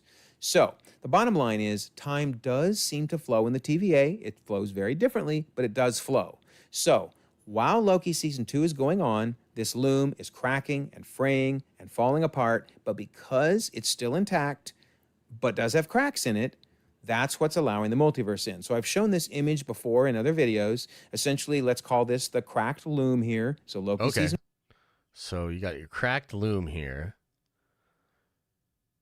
And that's what allows a lot of this multiversal stuff. 1, and then the loom falling apart all the way up to the tree, which we'll get to in the next chapter. Because it's cracking, that allows things like build your own omelet. Yeah, that sounds good. What's for lunch? Well, I've got a couple of these wake up wraps from Dunkin'. I'm probably going to eat a few more during this stream. And then what for lunch? I don't really know. Maybe a big old burger. After this chapter, though, we're going to take a short break because I got to go bathroom and we got to stretch and we got to make sure we're all on the same page and we understand what's going on. No Way Home, the Spider-Man, to come in and out. It allows Multiverse of Madness with the Illuminati. It allows traveling to see the Beast in the Marvels, and of course the Kang Council in Quantumania. Yeah. And really, this goes with this important quote from Feige when Feige said, "He who remains is gone," and that allowed a spell to go wrong in Spider-Man: No Way Home, which leads to the entire multiverse going quite mad in Doctor Strange and the Multiverse of Madness. Interesting. And if he continued talking about future events, he would have mentioned, oh, and also that whole thing in the Marvels with the Beast. It allowed that too, because the loom is still in place even when the Marvels is occurring. Now, Kevin Feige didn't go into details on the loom because we hadn't got to Loki season 2 yet, and that hadn't been revealed. But he's still right. He Who Remains was killed. The branching was no longer, being pruned. It was branching out of control, right? Cracking the loom, and all of these different things are happening. And so, but the one that really confuses me is like, why then are there branch timelines that have X-Men and mutants? If it's all coming off of the sacred timeline, how would the TVA not prune? Well, I mean, I guess if they're gone, right? If He Who Remains gone and they're not pruning, that's just so fascinating. Like, how do you then get to a timeline where there's X-Men and mutants and all these things? It just seems so different to what we get in the main MCU 616. So we just have to understand that, strange as it may seem, while this is going on in the main, in Loki season 2, in the main MCU, time is passing as well, and adventures are occurring. And I think this one really solidifies it. If we look at Quantumania, when they get back home again, or right before they get home, Janet says, I think I can give us one shot back. And what does she pull up? The sacred timeline with its branches. So clearly, and also look, there's this looks like celestial technology. All of that stuff up in there, right? That stuff we've seen a lot. And it also is, I just feel like it's celestial symbols. And this is where the 616B comes from. the loom is still in place and Loki's tree has not yet happened, which of course we'll get to in the next chapter. But notice she kind of rifles through the different timelines, trying to find the one she wants. Right. She finally picks the one she wants, then says, I want to go to here on the planet Earth, particularly where they want to go home. She loads it into the device, creates the portal, and sure enough, they get home. So this has to be happening before the tree was created, so therefore during Loki Season 2. So, speaking of Quantumania, what happened to this guy anyway? The Yeah. Quantumania Kang. I mean, does anybody really think he's dead? I don't think he's dead. In fact, I think he's going to come back as the Beyonder or Yep. a type of Beyonder. Certainly Yep. he won't look like that.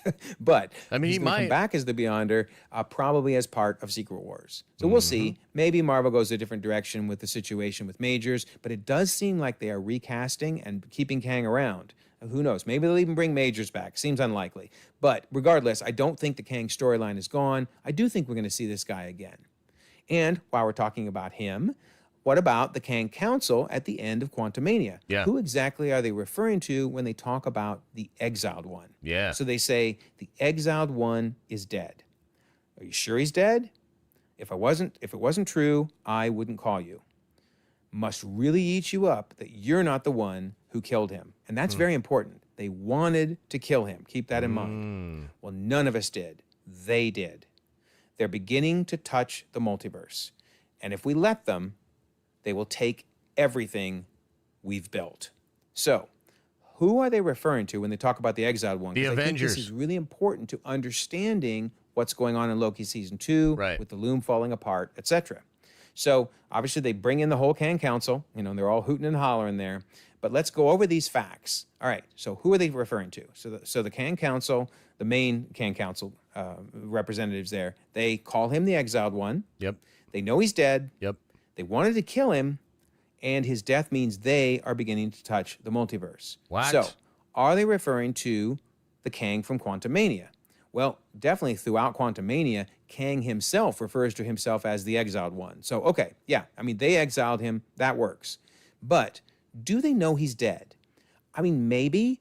I don't know if they can see what's in the quantum realm, though. Right. They basically just exiled him to the quantum realm and wrote him off. They didn't even care what happened to him, right? But the TVA says in a branch reality that they took care of him. So the TVA knows, at least to some degree, what's happening in the quantum realm.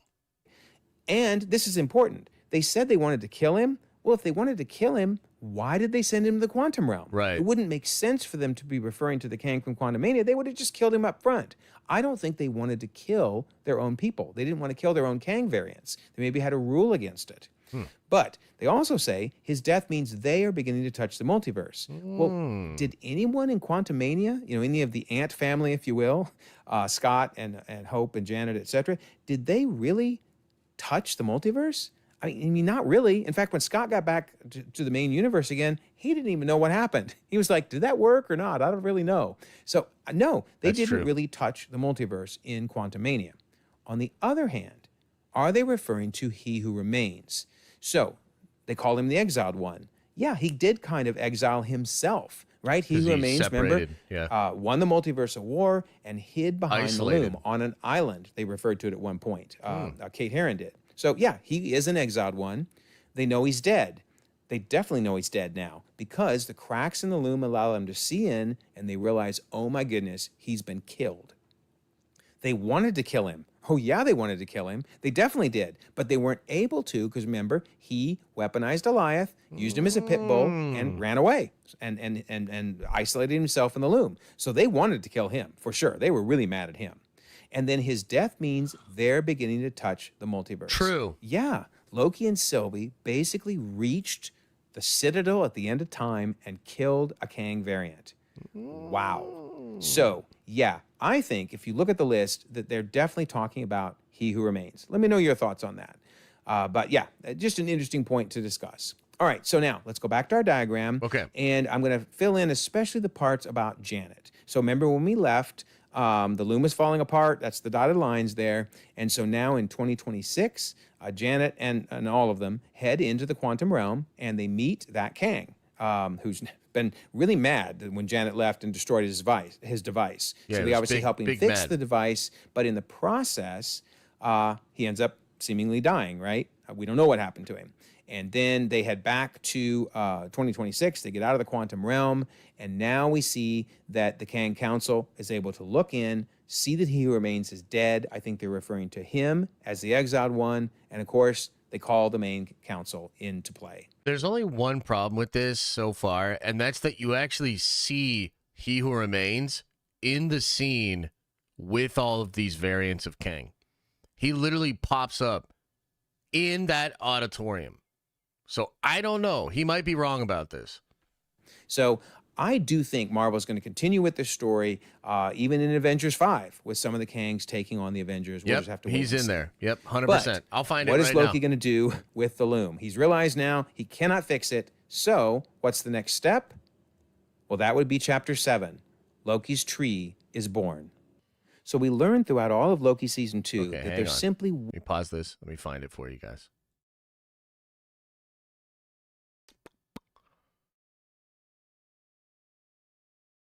Here he is.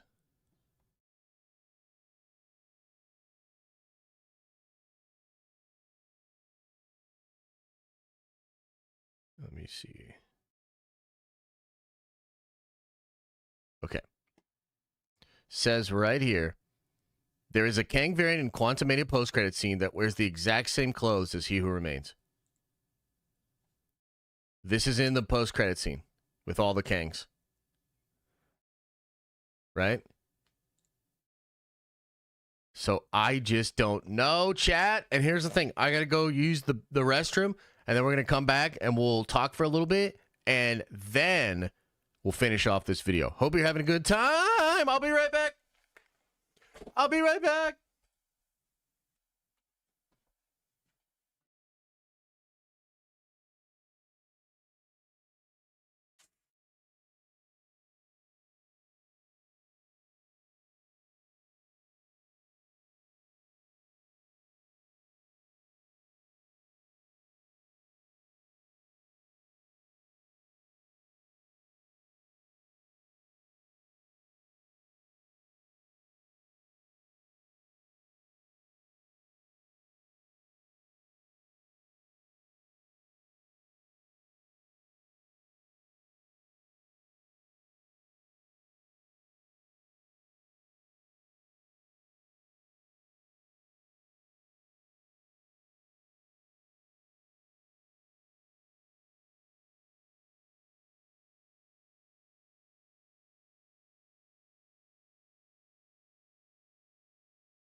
So what do you think?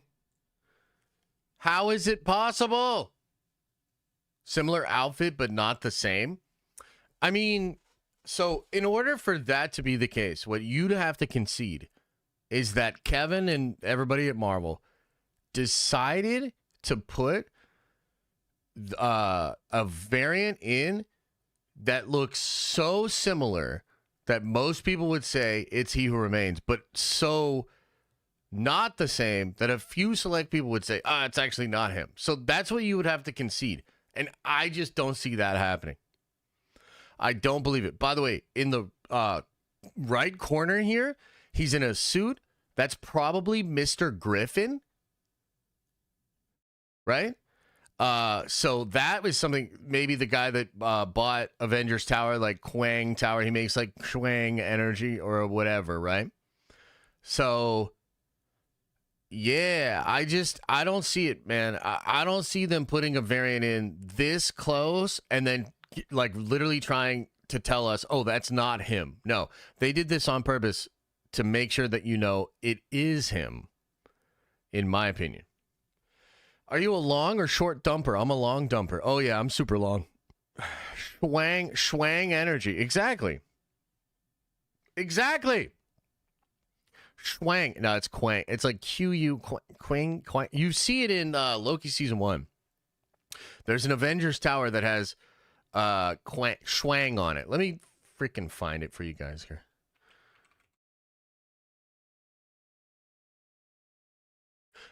Schwang energy. What's he talking about? Oh, what's he talking about? Here you go. Look at episode 5, Quang Tower. May confirm huge Kang theory. Yeah, right here. You can see the tower over here, and it literally has Q Can you see this? Chat, hello? Quang energy. Yeah, you see it? Do you see? On the right side? Hello? Pretty sure it's just Kang, but a different spelling. You might be right, but I'm going to continue to butcher it incorrectly as long as I can. Let me make it big enough so that you guys can see it.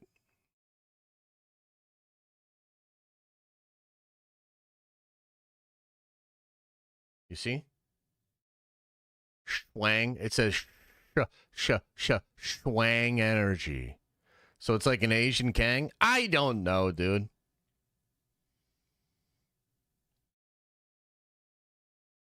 But yeah, that's probably Mr. Griffin. So if we go all the way back here, right? That is He Who Remains, and that is Mr. Griffin, who starts shwang, banging, schwanging energy. Yeah, so. Yeah, it's all connected and shit. Was no solution for the Loom. The branches of time are duplicating and expanding at an infinite rate. And the Loom will always fail. And remember, when the Loom fails, it resets back to just being the sacred timeline, it wipes out all the extra branches, and it wipes out the TVA in the process, right? So if they want to allow the sacred timeline to continue to branch without being pruned... So basically what I'm saying is like, dude, undoubtedly I am learning from this video, and this guy put a ton of research into it. But what I'm saying is I don't think this is 100% right, and I think it's just a piece of the puzzle, and we have to extrapolate. We have to like kind of figure stuff out for ourselves as to how this is going to fit together. They've got to get it outside of the Loom where it's been protected up to this point, but the Loom is going to reset it every single time if they don't get it out. Well, we can recap what we have, basically what we have understood is that there's a difference between realities, which seem to be aspects of a particular timeline that exist adjacent to it.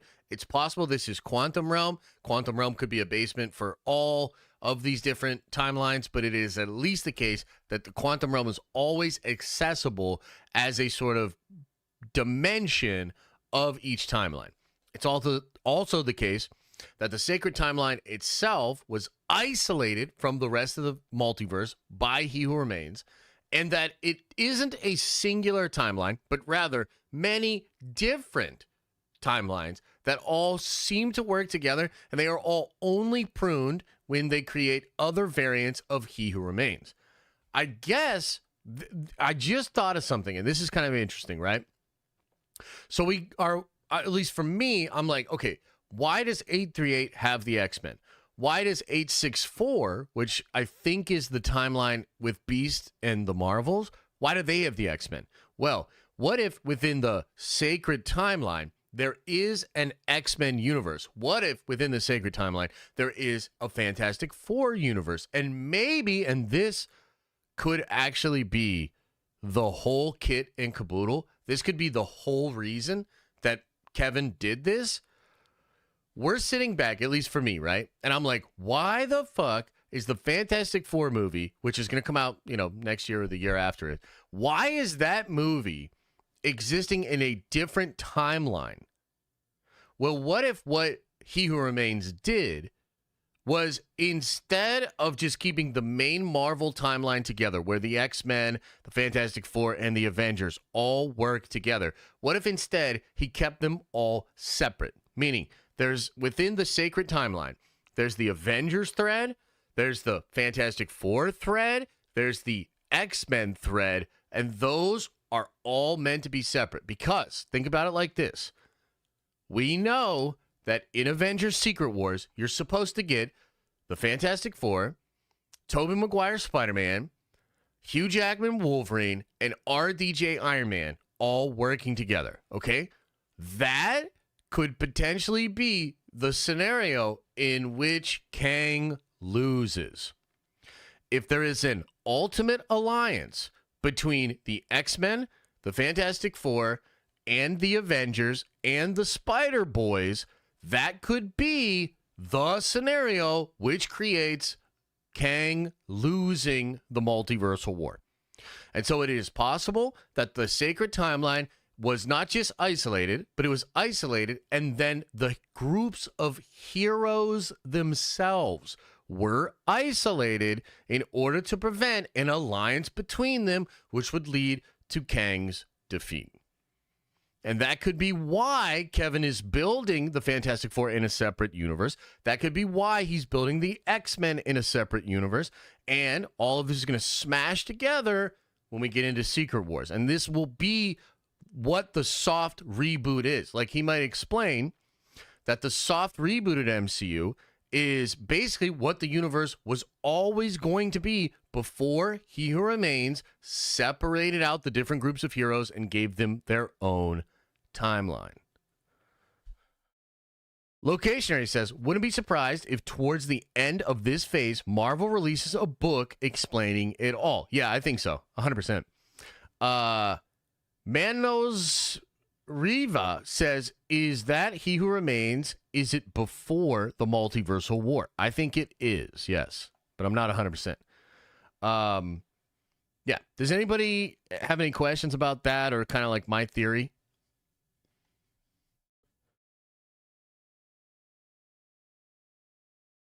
Game Over Jesse says, Kang in Quantumania isn't dead. He was put into the same place as Ant-Man when he had 1 million copies of himself to get himself back out. Could be, could be. I kind of like it. I kind of like it. Yeah. Well, either way, man, I fucking love this video. It's got the creative juices flowing. It's got me thinking about a lot of interesting stuff. I'm going to probably do my own video, maybe several videos that kind of explain this. And I also think that when we get to Deadpool, dude, Deadpool's going to explain even more of this. So once that happens, we're going to have a lot to talk about. And then after San Diego, we're going to have a lot to talk about. Outside the Loom, because the Loom will never be able to accommodate for an infinitely growing multiverse. You can't scale for infinite. But isn't it interesting they use the term multiverse? Yes. Like, up to this point, they've just referred to everything inside the Loom as branches, timelines, those type of things. Now they're suddenly referring to collectively those things as a multiverse? So do they mean, like, everything in the multiverse? Like, are they including the animated universe and the cube universe and the black and white universe? And I love the paint universe, but I don't think they're talking about that. In Right. fact, I don't think they even know these universes exist. There's a greater multiverse out there, and that He Who Remains is not in Quantumania. He literally is. He's in the post-credit scene. We just pulled it up. Do you need to see it again? Do you need to see it again? There he is. There he is. that's not what they're talking about. Oh, it's What not they're him? doing- Oh, it's not him. They just put in somebody that looks almost exactly the fucking same. But it's not him? Holy shit, Chad. Is realizing those little squiggles on their monitors that they used to be pruning, those aren't just squiggles. Those are universes with real people on them. Yeah, maybe in a year from now, we'll do another video like this, and there will be a... Oh, because of the hair? The hair is different? You guys are going to go Grace Randolph on me about the hair? Yeah. He looks like a fascist? Jesus. So maybe in a year, we'll see an interview with Kevin Feige, and he's like, yeah, it doesn't really mean anything. We just wanted to do something that looked exactly like He Who Remains, but isn't He Who Remains, because we wanted to throw everybody off. Yeah, maybe we'll read that in a year from now. Jesus Christ. I mean, look at the answers they give throughout season 2 when asked about pruning. Doc says, and under whose authority did you make the call to stop pruning branches? And B-15 says, we haven't been protecting, we've been destroying. There are people with lives. What the hell? Rossi says, I figured out our timeline. I'm a Loki variant, Carl is Mephisto, Griff is Kang, and Josh is the Blob. God damn it. On those branches, and we have committed atrocities every time we prune. When OB says we need to prune these extra branches, B-15 says that means the death of countless people. We can't do that. So basically, if you go back to that diagram, remember, of everybody feeling different parts of the elephant and they couldn't see the whole thing? Well, the characters in Loki are starting to see more of the big picture because they're realizing The branches, the timelines, are really universes, and collectively they make up a multiverse. And in fact, it really goes back to this quote that Michael Waldron had way back in 2021 when he said, the different universes are, in a way, different timelines. So he's saying it here, but now the characters in the show, so B-15, Loki, etc., they're realizing those are really universes, and collectively they are a multiverse. So Loki realizes, I got to do something. This loom ain't working, so he shuts down the loom, destroys it. That leaves all the branches that were being fed by the loom now dying. So he decides, I got to bring them back to life, right? So he tries to bring one back to life, but when he takes his hand away, they die again. So he realizes, I'm going to have to do this myself. I'm going to have to make a big sacrifice play. So he grabs all the branches. Dude, takes still one of the most last epic, one of the coolest things they've ever done in Marvel. It's just a fucking incredible episode. And also, this show really didn't chart on Nielsen until this episode. And then it did. And that was a big deal. Nobody talked about that. Like, Marvel and Star Wars have both struggled with, like, charting on Nielsen. And, like, this season didn't chart at all. And then this finale happened, and it fucking charts. And, like, it just shows you that huge audience is, like, just lying in wait.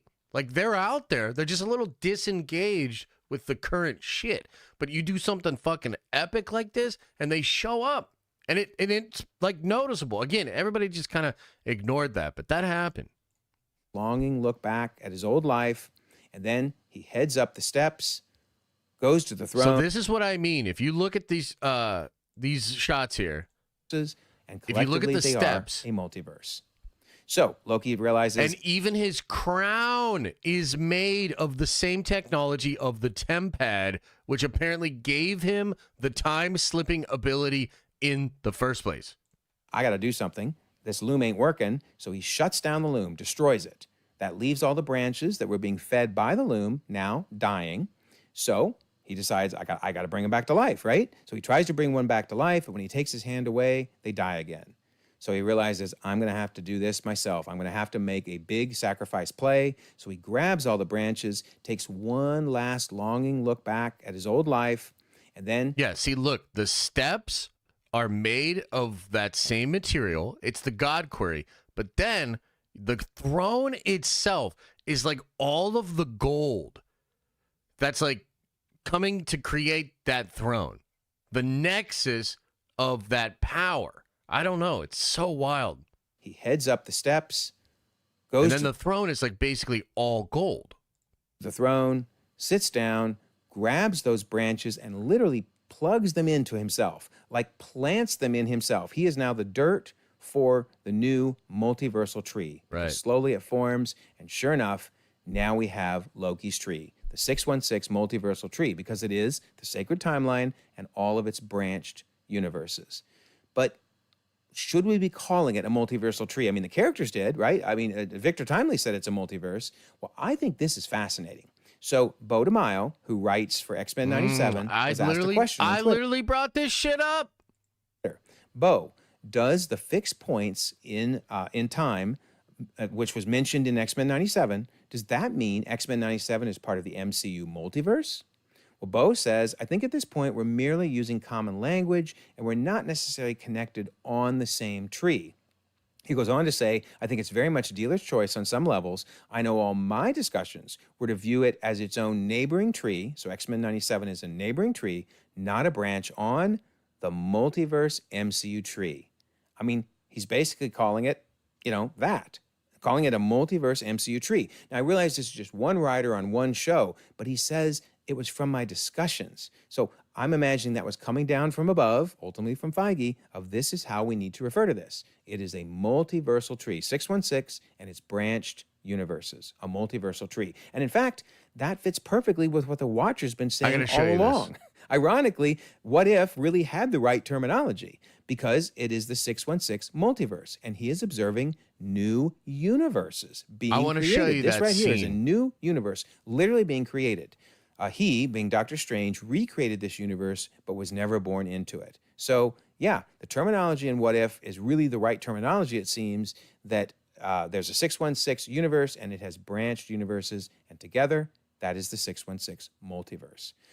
In fact, we see it here, right? He goes outside the tree, and sure enough, we see the same Loki tree. That's the same thing that he's been watching and referring to all along as a multiverse. I love it. It's really perfect.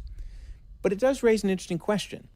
Does that mean that What If is an animated universe? Because we know that 616, the main 616 is live action, but What If is animated? Yes. I mean, we've seen actual animated universes. Is What If animated? Okay, it's a great question, but I would say no. Sometimes it's just a creative choice to show things as animation. Like this right here. This is from I Am Groot Season 2, which obviously I Am Groot is in the live action main 616, yet here we see the Watcher in animated form watching. And in fact, a better example is in Guardians of the Galaxy Holiday Special, we have a flashback that's animated. Obviously, they didn't suddenly turn into animated characters at this point. It was a creative choice to show it animated. So What If is likewise a creative choice to show it in animated form, even though it's really live action. Another great example is Werewolf by Night. I don't think it's a black and white universe. And in fact, I think the Timeline book makes that clear because this is a picture from the Timeline book showing that it's actually a live action and most importantly, color universe, not black and white. So sometimes there are creative choices to show something in black and white, and other times, like the noir universe, it actually is. Does anybody know in the Eternals movie, when does oh, I think I found it. Okay. Yeah. I want to show this. So this is a part in the Eternals movie where he's explaining like the World Forge. Okay? Ajax knew the truth. She has helped many Celestials to emerge over millions of years. We're going to have to pause this a little bit just so we don't get in trouble. But we're going to watch this, okay? So have you. Earth was my first mission. I was home on Olympia. Wrong. Then Okay, you see this? Dude, the symbols look like the symbols that are all over the MCU, but most importantly, do you remember earlier in this video when we see the technology of Kang in Quantumania?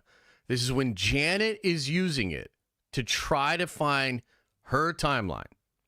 Okay? All these symbols are seen. there is no Olympia. There is no Olympia. What the heck is that in the background? Kind of seems like timelines being formed.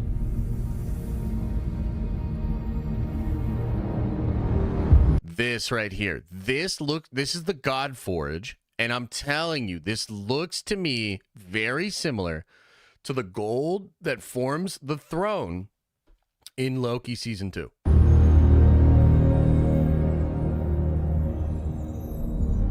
Especially on the ground here. You see how all the gold is in there? So what if Loki and what they have at the end there, what if that's a God Forge? Like all over time, right? It's all like broken and busted. It's obviously like cracked and all over the place. But what if that's what it is? This is your true home, Cersei. The World Forge. World Forge.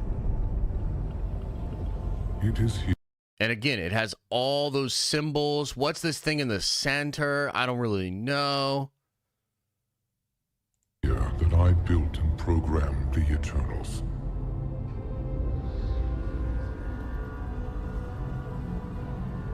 What is that thing at the beginning? You know what it kind of looks like in the center there? I'm going to be honest with you guys. It looks like the 10 rings.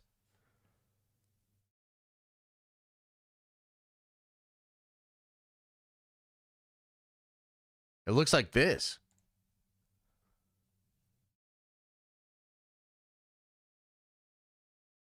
Doesn't it?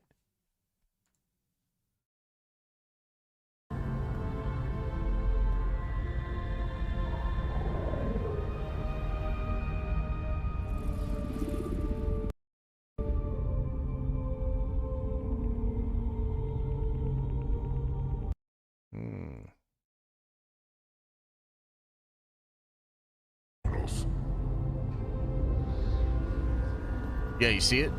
The way it's moving? Looks like this. Yep.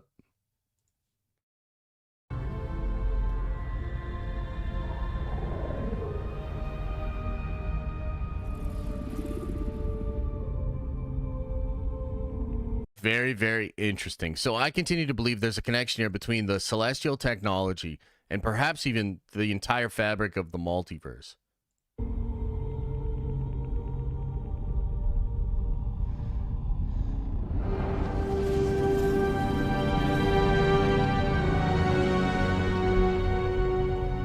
Crazy.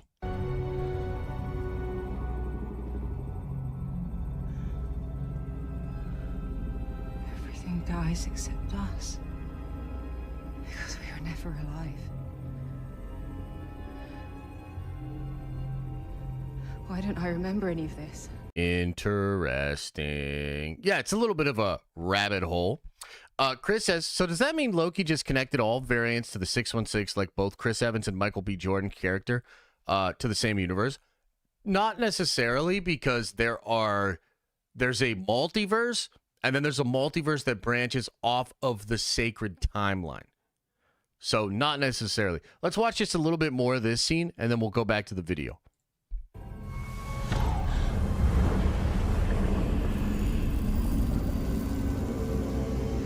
Like, look at that, bro. What the fuck? It feels like the source wall from DC a little bit.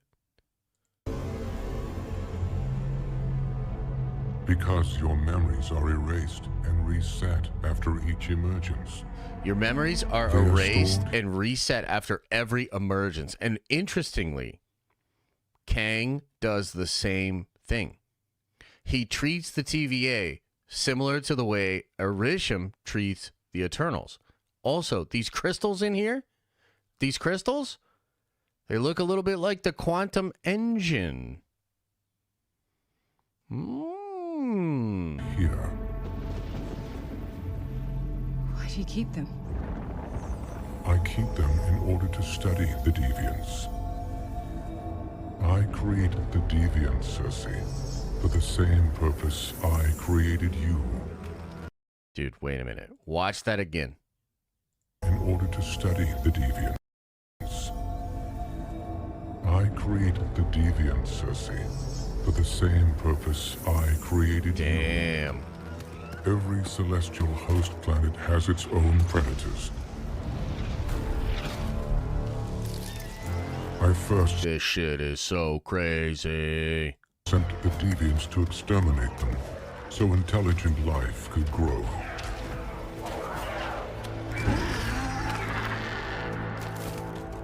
But there was a flaw in their design. They evolved. They evolved, became predators themselves, and I lost control of them. Dude, so wild. I built and programmed you, Eternals, to be synthetic beings and incapable of evolution, to correct my mistake. Cersei, Ajax has chosen you to take her place as the prime. Yeah, really, really fascinating stuff. Again, I think there's connections there to maybe the World Forge and how Loki is able to control all of that time.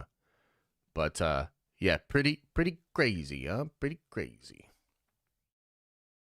All right, let's keep going. Is black and white. So very, very interesting. All right, so let's go back one last time to our diagram as we've been tracking through the multiverse here. So remember, we left with Loki, and the Loom is falling apart, slowly disintegrating. So Loki makes the call, I got to shut it down. And of course, when he shuts it down, that leaves the branches dying. And so Loki has to grab them, pull them into himself, and he creates the new multiversal tree.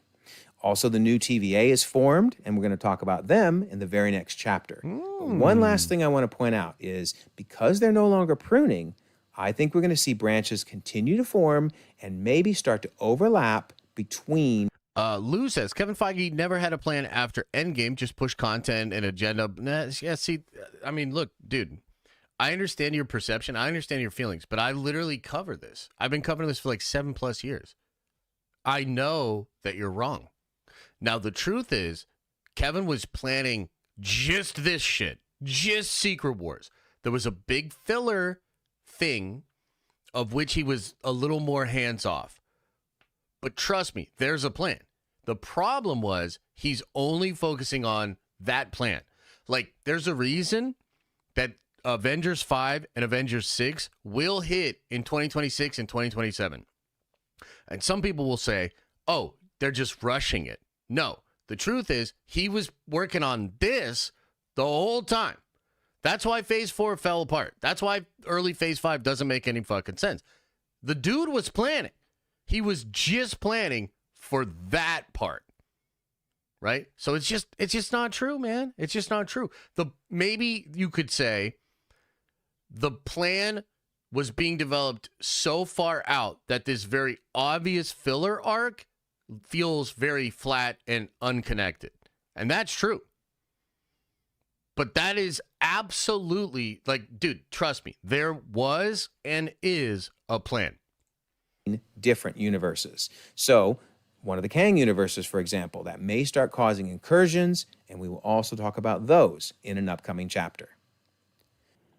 Chapter 8. Did he always want the OGs back? Oh, yeah, totally. It had nothing to do with the filler.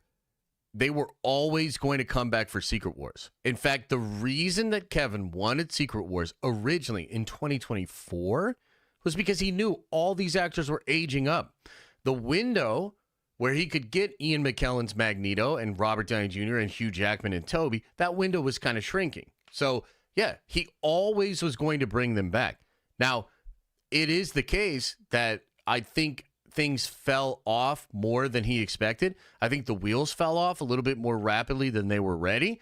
And I do think there's been conversations now about adjusting the plan due to the fact that a lot of stuff is not connecting with the audience. But that does not mean there was no plan. Life after Loki's tree.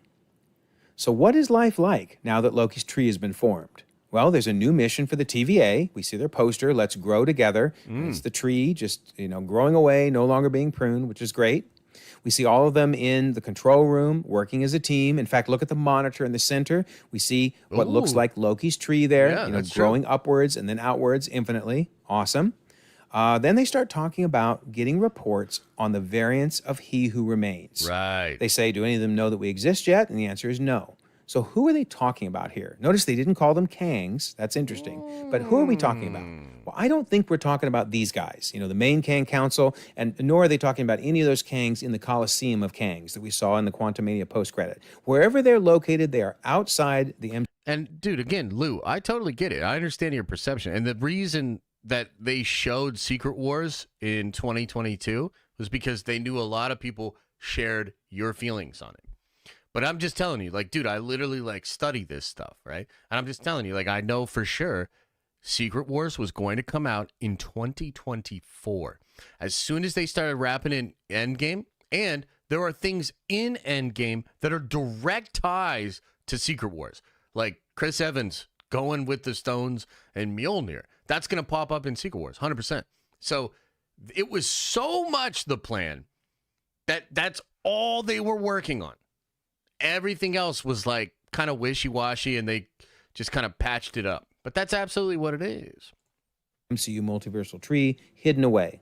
So who are they referring to then? Well, remember, when the Loom was in place, they did prune stuff. And why did they prune it? Because some of those branches inside the Loom could have formed a new He Who Remains. Well, likewise, now that they have a multiversal tree that's not being pruned, some of those branches in the tree could become a branch with a He Who Remains. So that's what I think they're monitoring. Anytime a new He Who Remains pops up inside the multiversal tree. And so far, none of them caused trouble.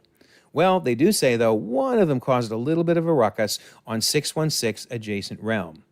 So that's interesting. Why did they call it 616 Adjacent Realm? Well, if you think about it, the quantum realm, there's only one for the multiverse, right? It's basically adjacent to everything. So it is adjacent to the MCU multiversal tree. That's why they're referring to it as an adjacent realm. It's right next to the tree, effectively.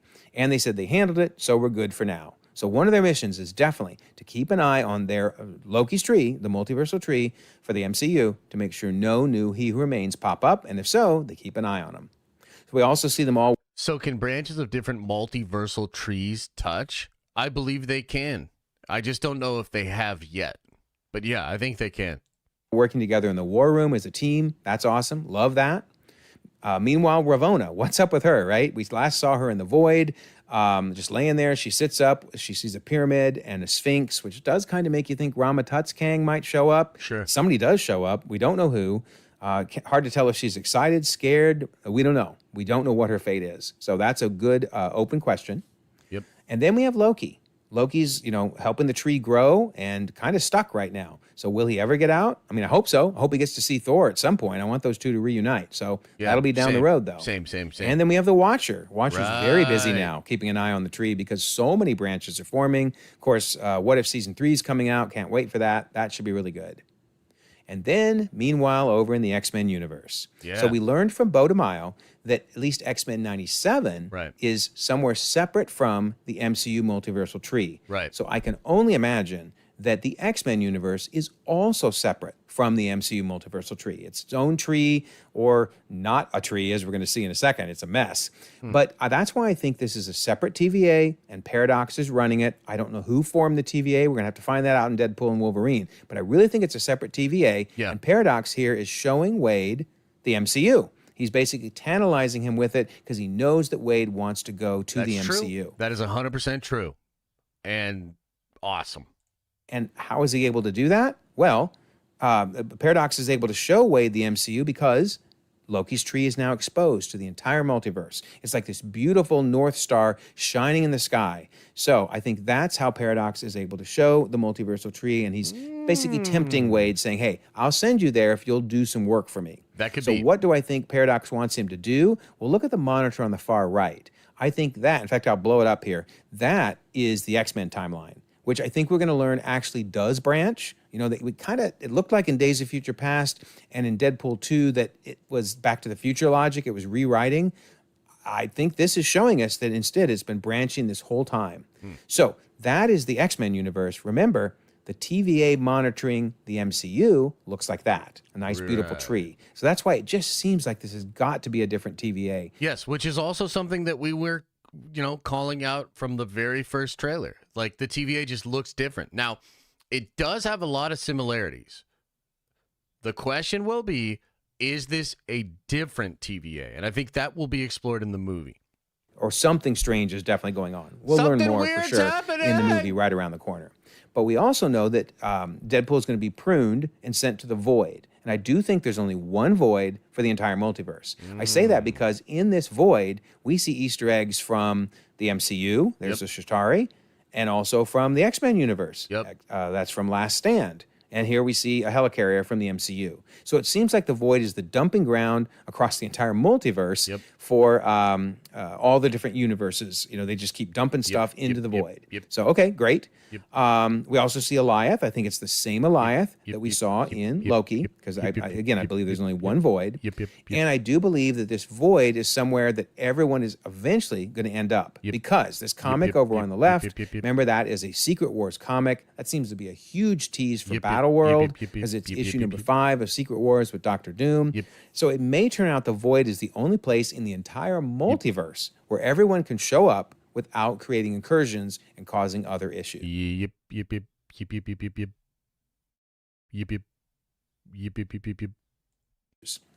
So if we look one last time at this multiversal timeline diagram, so in the middle with the red dotted line, that is now Loki Season 1, the Loom falling apart, Loki Season 2, creating the tree, and then finally the void that we see in Deadpool and Wolverine. On the top are all of the different universes across the multiverse that are kind of jumping in and out of the MCU. On the bottom is the MCU. In the upper right, we see Deadpool and Wolverine, who I think will end up in the void. And I'm just guessing the Fantastic Four might end up there too. Total guess. We'll have to wait and see how that turns out. But yeah, I think this is the multiversal timeline. So now it's time to talk about what is it like to jump between branches, and what's it like to jump between these alternate universes across the multiverse. So, Chapter 9, Traveling Between Branches. So I want to start with this very important quote from Michael Waldron. And I realize this has never been said in a movie or a TV show, so you could say, well, then this isn't canon then, and that's fair, I understand that. But it was said during Marvel Studios Assembled, the making of Doctor Strange in the Multiverse of Madness, which of course was produced by Marvel and placed on Disney+. So I would suspect that Marvel is... No casual fan can follow this shit. That's true, but that's why we're the goddamn nerd Avengers. Okay with this statement because, again, they've not taken it down. It's out there on Disney+. So what does Michael Waldron tell us about traveling between branches and, in particular, the importance of being anchored? So he says, it's impossible, near impossible to travel from one universe to another. In Loki, you can kind of hop from one timeline branch to another, but you've got to be anchored to some original timeline. Smartcraft says it's not fandom fatigue, Josh. It's lack of amazing content fatigue. People are finding other IPs and other things to do with their time. Yeah, I think that's, I wouldn't argue with that. Yeah, I think that's probably part of it. Fajeda, welcome back to the Nerd Ventures, baby. So the anchoring is the key. What America can do is she can jump from one universe to another. She can literally do the impossible. So she can jump between two places that are not anchored together. So in this chapter, we're going to talk about jumping between anchored branches, things that are connected together. Who's my favorite MCU director? And next chapter, we're going to talk about jumping between universes that are not connected together. So we see lots of examples of branching. Let's talk about all these different branches in the MCU. In Loki, we saw the sacred timeline. We saw branch timelines. In Endgame, we saw that they created branches when they went back in time. Everything's in the chat. What's up, man? Great video, dude. We're having a blast going over this, and I hope a lot of my people are going to show you some love after this because it's fantastic work. We have, a couple of disagreements, and there's some other information we brought up in this stream. But it's awesome work, dude. Appreciate you. Time. And in fact, Scott Lang mentioned timelines, branches, jumping back and forth between them. Obviously, Gamora came from a branch off of 2014, and then she came into 2023. And Fitz talked about branching off, traveling through the quantum realm, and doing so because we're jumping between timelines. But they're anchored. That's the key. Even in the timeline book, they officially showed this anchored thing is kind of interesting because it might lead to the anchor beings, right? The big rumor out there. Yeah. Hey, thanks, man. I appreciate it. And also, Rossi, thanks for the gifted. Appreciate you, man. That the what if branches are branches off of the sacred timeline, but they're anchored. They're all connected together. We're going to see that's very, very important. In fact, the Watcher himself explains that a single choice can branch out into infinite realities. They're still connected back to the main original reality. In another universe, a single choice created a whole new hero. That's the moment that created a new universe. So basically, these branches are creating new universes connected back to the original 616. And in a multiverse of infinite possibility, is your destiny determined by your nature or by the nature of your world? So again, they're using that multiverse term to refer to Loki's multiversal tree. So then we see how... I'll stop and say something here that's kind of interesting too, because there's this concept of choice I think is actually very important. And, it's what anchors, I think, a lot of these universes together. But one of the things that's wild, and maybe he's going to bring this up too, is in that scene with Loki and He Who Remains, the equation and the quote, there's like this equation on the chalkboard, which speaks to this idea of like choice as this determining factor of quantum reality. And there's a quote from Alan Watts that they put into the intro to the final episode of Loki season 1, which also talks a lot about choice.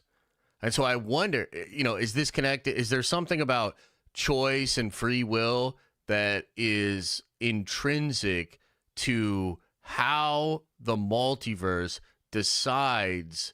Because again, if it's the universe of the multiverse itself trying to manifest chaos to break out of control, is it not trying to manifest choice? Something to choose I don't know. It's wild. I like this stuff. C-Dub says, so is Loki holding together a new sacred timeline or every branch of the entire multiverse? The way I understand it is he is holding together all the branches that have come off of the sacred timeline. That's the way I understand it. Delta Dan, thanks for gifting a membership. Rossi says, that's why we're the goddamn Nerd Avengers. Yes. Characters can travel safely between these branches, these branched universes. He said, Doctor Strange says, you aren't just our best hope to save one universe. And the Watcher says, you're my last hope to save all of them. You are the guardians of the multiverse. They collected them from all the different connected branches to come together to solve a big problem. And that problem was Infinity Ultron, because he was able to jump between the what-if branches. The entire multiverse at your fingertips, and you spent all your time up there. The boundaries of the multiverse are irrelevant to beings like you and me. But again, this is the multiversal tree of Loki, which is all connected together via branches. The Watcher plopped the Black Widow in a branched universe, a different one than hers, and it didn't cause... Which he should have done to T'Challa as well. It's a problem, right? She was taken from her original universe and placed in a new one, but they were branched and connected.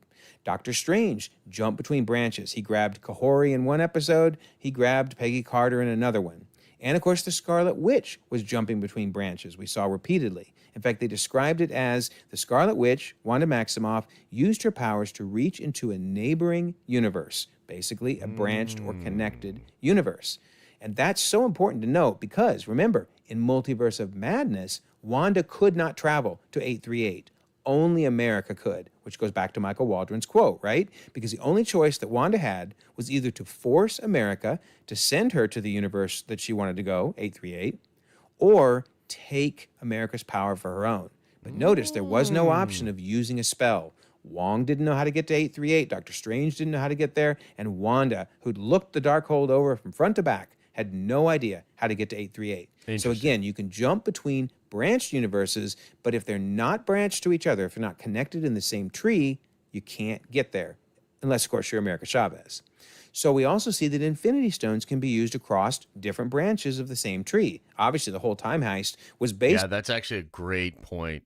So in comics, there's a thing where the Infinity Gems, I think they actually did change it to stones in the comics as well, but they will only work in their native universe. But according to what he's setting up here, they have to be able to work in branch universes of their native universe, because otherwise the time heist doesn't work. Interesting. Based on the fact that they could jump in a different timeline. And maybe that's why the TVA keeps taking them, and variants that have stones keep making Nexus points. Grab a stone and then use it back in the main timeline. Infinity Ultron used them across all the different branches. But it is important to note that every universe is different, each one just a fraction unique. So even though the stones can be used across the different branches, they are still unique, even if it's just microscopically unique. Maybe one atom different or whatever, because the bottom line is the Crusher, as we learned in the first season, was designed to destroy the stones on one world, but not another. So the stones could work across branches, but the Crusher couldn't because of that minuscule difference that the stones had. Then also, it's worth noting, we've even seen two timelines in the same universe, in the same branch, if you will. So the Eye of Agamotto, Cradle of Temporal Singularity. By the way, there's that word again, singularity. Crazy, huh? But it was discovered by Cagliostro for the manipulation and alteration of timelines. So then we learn that the Ancient One drew upon the power of the Dark Dimension, split the timeline to split you, and allowed for two of your possible timelines to occur in one universe. And actually, it's not the only time we've seen that happen, because in What If Season 2, we also saw in the 1602 episode, there was a similar situation because Steve Rogers went to strike with my shield, he says, and I hit one of the Infinity Stones instead, presumably the Time Stone. Because with all these rifts forming, we learned from Peggy Carter that two time periods, the 1600s and the early 21st century, have been compressed. And if I don't find a way to unstick these time periods, the universe will shatter. So definitely having two timelines in the same universe is bad. We saw it in the first season with the Doctor Strange episode, and we saw it in 1602. But that aside, going between different branches is no problem. Wanda did it, Doctor Strange did it, the Watcher did it, etc. It doesn't create incursions, it doesn't create any issues whatsoever. However, going between different universes that are not branched off each other, that's a whole different story. So that is fascinating. And I hope that that's true, because that's like a logic that you can kind of use to extrapolate all sorts of points, right? Meaning 838 might not come from the sacred timeline. Maybe it's from the entire different multiverse or universe thing. That's why we can't travel to it. That's why it's a like a paradox, right? Interesting. Joey, thanks for the gifted. So, traveling between alternate universes. Yeah, it's a In good theory. Multiverse of Madness, we learn that America Chavez can form a portal between universes. But let's be clear, it's not the same thing as going between branched timelines or branched universes. We saw that happening in What If, left and right. They jumped between the branched universes like it was nothing. Instead, we're talking about going between completely disconnected. There's no anchor point, there's no branch between them, completely disconnected universes. So, for example, America could jump between 616 and 838. Something Doctor Strange couldn't do, Wanda couldn't do, Wong couldn't do, etc. She could do it innately with her own abilities in creating these portals. Now, I do have to wonder, though, even though she didn't really understand how she was creating them, can we find clues to how these portals were being created if we look across the MCU? Well, interestingly, we learned that in Thor the Dark World, the Dark Elves used something called black hole grenades. Now, if you remember the movie, they never called them black hole grenades. So how do we know that's what they're called? Of all things, Spider-Man Homecoming, the Vulture's scavenger crew, right? They had things like Shatari railguns and then also black hole grenades. They give a name to these things from Thor the Dark World. So what on earth are black hole grenades? Well, the Marvel Cinematic Universe Wiki, which granted it's a fan site, but it has a really good theory. It says the black hole grenade is a weapon used mainly by the Dark Elves that creates a miniature gravitational singularity. Whoa. A miniature gravitational singularity. And if you think about it, that's what we saw in the movie, because Malekith was just chucking these things left and right. And notice, it would create this gravitational pull, but just around the focused area here. Nowhere else was affected. So when you threw it on the throne, it just sucked in the throne itself, and then it vanished. So, is it possible that at the... Wait a minute. Wait a goddamn minute here. Also notice how the throne of Asgard has some of those same celestial symbols? What the fuck? The focused area here. Nowhere else was affected. So when you threw it on the throne, it just sucked in the throne itself, and then it vanished. So, is it possible that at the center of her portal, America Chavez is creating her own miniature singularity, her own black hole, if you will? I mean, she obviously doesn't know that's what she's doing, but is that the mechanics behind it? Well, if we look really closely as it forms, notice a bright star in the center. Maybe that's a singularity. Maybe that's what she's created there. Because once it vanishes, once it disperses, we definitely see that we end up with this portal between two different universes. So whether she's doing it intentionally or not, I have to wonder if maybe that's what she's doing, because this portal thanks looks for gifting so a membership, similar man. to the rift that we see forming in the Marvels. Ooh, in fact, let's go take interesting. a look at that to see if we get more hints to how America's doing what she's doing. Ooh. In the Marvels, Dar-Ben used the bangles, which I believe are Kang tech, and I think we're eventually going to find that out. Yeah. And she creates a rift in space. She didn't mean to, but she ends up doing that. And notice at the center of the rift, there is a black hole, most definitely, a singularity, Interesting. right? Okay. And when it vanishes, now we have the rift between two alternate universes. Looks very, very similar again to America's. And look at how Monica describes it. A self-propagating singularity with negative mass and non-Newtonian topology. Dude, get Terrence Howard in here. You know what I mean? Like, can Terrence explain that? I love Kamala looking at her like, what are you saying? So Monica dumbs it down a bit for all of us and says she tore a hole in space-time. And basically, that is a different reality bleeding into ours.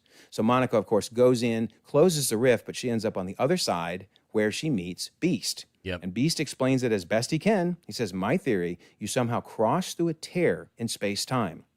you are now in a reality parallel to your own. Right. Notice he says parallel. Right. In other words, not connected, no branches. It's very similar to how He Who Remains described them as stacked on top of each other. Very interesting. And then he says, which of course is impossible. And Beast is one of the smartest people on the planet. So the fact that he doesn't know how to jump between two different alternate universes, that says something really special happened, right? True. Also, if we look at Moon Girl, which I realize Moon Girl is not part of the MCU, at least not yet, but if we look at her series, I think we learned something very interesting about going between alternate universes. So at the end of season 1 and into season 2, she's pulled into a mysterious portal, and she ends up on an interdimensional highway. And that's the Beyonder, or their version of the Beyonder, which is nice. Interesting, right? The Beyonder, Secret Wars. But anyway, so the Beyonder says, you're right. An interdimensional highway is no place for a human like you. So they travel down the highway, and they get out of it and land on a planet that it turns out the Beyonder wrecked. Now, I won't go into why. You can check out the episodes if you want to. But the key is, to get back home, Lunella says, we could use the black hole to get back home. So she says, when matter enters a black hole, it's at the risk of being stretched into a thin ribbon by the hole's gravitational pull as it approaches the singularity. In fact, what happens when you And that's in Loki season 2, the spaghettification. approach the singularity? Spaghettification. Too funny. They're using the same terms from Loki, and of course, Victor Timely demonstrated spaghettification many, many times. So then she says, however, if an object travels through the non-spinning black hole fast enough, it can make it through the singularity virtually unaffected. Wow. So she says, I just need to build something that will travel as fast as the speed of light to survive the travel. And the only thing theorized to yield Alcubierre warp drive is negative mass. Alcubierre warp drive? What is she talking about, right? Well, once again, Marvel uses science theory because the Alcubierre drive is a speculative warp drive idea according to which a spacecraft could achieve apparent faster-than-light travel by contracting space in front of it and expanding space behind it under the assumption that a configurable energy density field lower than that of a vacuum, i.e. negative mass, could be created. So she says, that's it. I'll build a ship propelled by negative mass. And you might remember the words negative mass because Monica said that as well. A self-propagating singularity with negative mass. Yeah. So everything is just syncing up so well between all And I believe, too, we've heard some rumors that this will be explored in the Fantastic Four movie, and that understanding black holes and them as a way to travel could be something that happens specifically in the Fantastic Four. Because remember, in the end of the first season of Loki, we actually see a ship that seems to be going through the black holes, or at least is there as the multiverse is collapsing. Could be Reed Richards. these shows and movies, right? So, time to go home. Sure enough, Lunella is able to travel through the black hole and to get back to her universe again. So cool. I also think in Loki season 1, we went on a trip backwards through the reverse creation, if you will, of a universe back to its very first origin point as we keep going backwards, backwards, backwards, and we exit a black hole, i.e. a singularity, for that universe, and we jump over to a second universe. True. We enter its black hole, its singularity, and we see the creation of that universe as we go forward, because there's the planets being formed.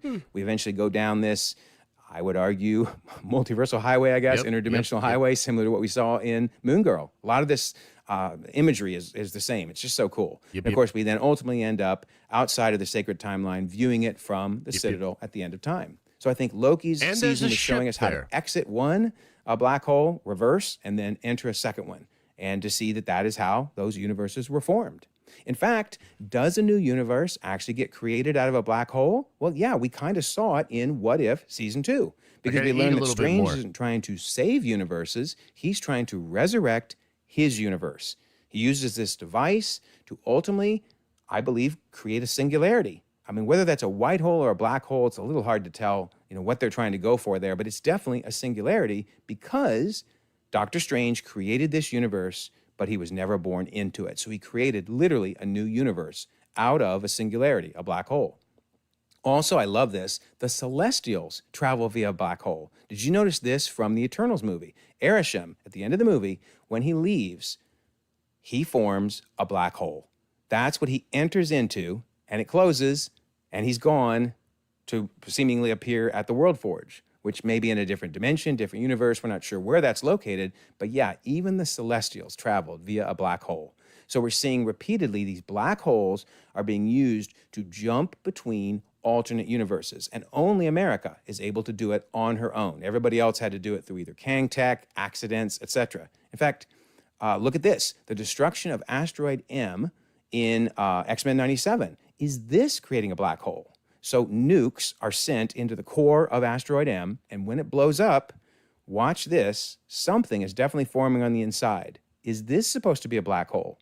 I'm not sure, but I know this much. When it all clears, that sure looks like a rift in space. And if you watched X-Men 97, you know that at least 3 of the characters are gone, and we don't know where they ended up. Are they in a different universe? Who knows? We have to wait and find out. But I just love how we consistently keep seeing these black holes. Because again, only America can do this on her own, but there are ways that accidentally, So, something interesting about America. In the comics, the people that created America, they were said to be fighting against the Demiurge. In fact, it was the Demiurge that kills her parents in comics. And I think a big science versus magic, because they're essentially just different ways of explaining and manipulating the same series of maybe singularities. It's interesting to think about if that is going to connect to what they're doing with the Multiversal saga, because I think this whole concept of science is magic, magic is science, it's all the same, has been kind of trickled throughout the entirety of the MCU. And we've already seen that there's a technological way to enter other multiverses, like the wristbands and the things that they have in Spider-Verse versus maybe magic and how to enter through consciousness with the Darkhold. What is America's power exactly? Is it technology? Is it magic? Is it the epitome of both? And is the Demiurge, because what the Demiurge is in comics is a being that decides how magic works. Like, the Demiurge could instantly redefine how magic works throughout the entirety of the cosmos. That's what it is. It's like the balancing factor of what magic is.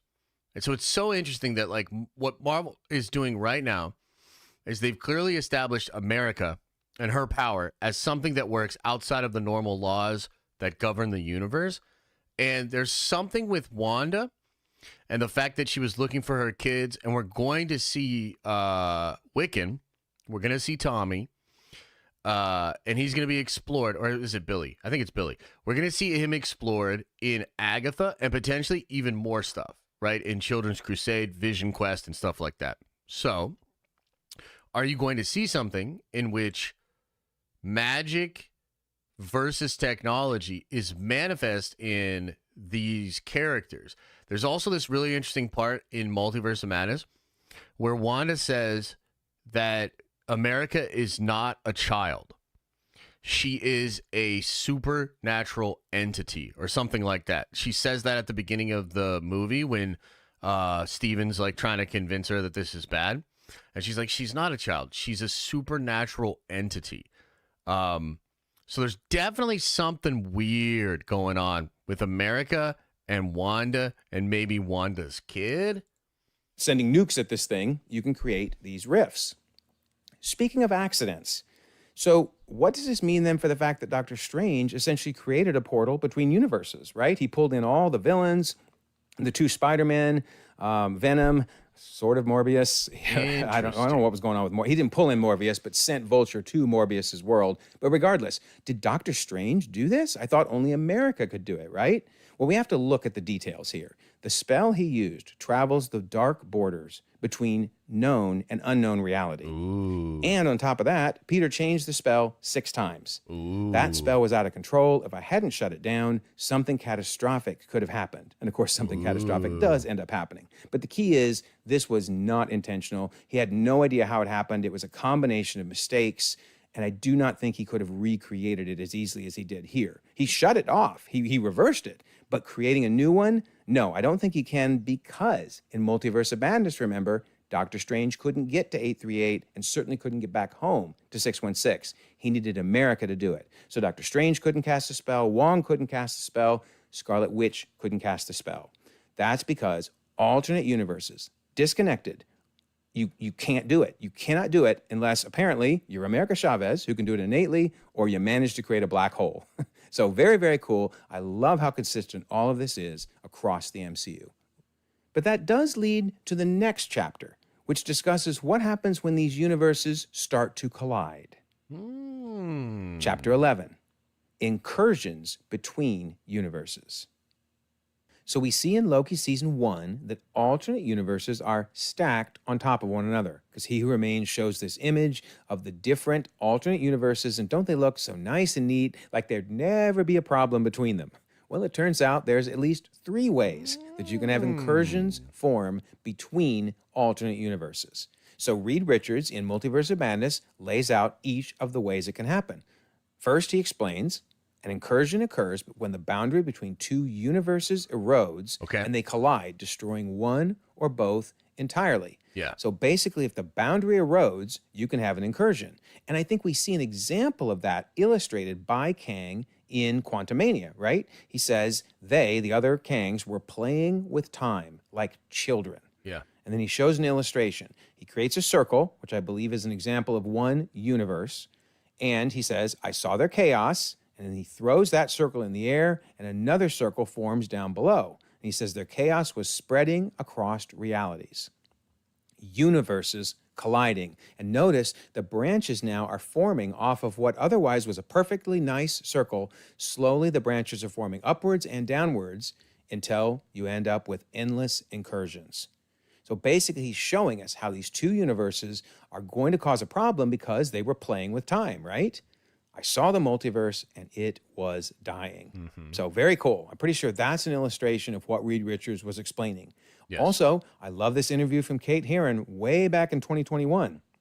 She said the branches are like bridges to other timelines where these other versions of He Who Remains will be. So basically the branches start to form bridges connecting the 2 universes, thus eroding those boundaries between them. And she also said, so there's the branches, right? Which is like the alternate reality. But then something, you'll see it, it's very subtle, but in the very last shot where you see the multiverse, there's like basically other bigger physical timeline branches. So it's almost like these different separate trees that are now connecting.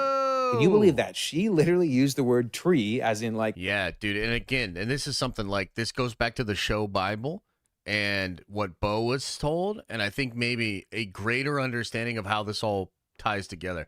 But it is fascinating that she said separate trees. Loki's tree way back in 2021 to discuss how these bridges can form between the different timelines. She goes on to say it's almost like a bridge. If you can imagine the branch, it's like another reality. But if the branch extends beyond a certain point, it will then connect to other physical timelines. That last shot we did, there are like other thicker branches that are meant to be our timeline. And there are the other timelines like that. And the branches are the connectors, basically. So she's essentially describing, you know, way back in 2021, what the Kang from Quantumania was showing to Janet. Very cool. I love how it all connects. All right, the second way you can cause an incursion is by visiting alternate universes. So, Reed Richards says, Stephen, your arrival here confuses and destabilizes reality. The larger the footprint you leave behind, the greater the risk of an incursion.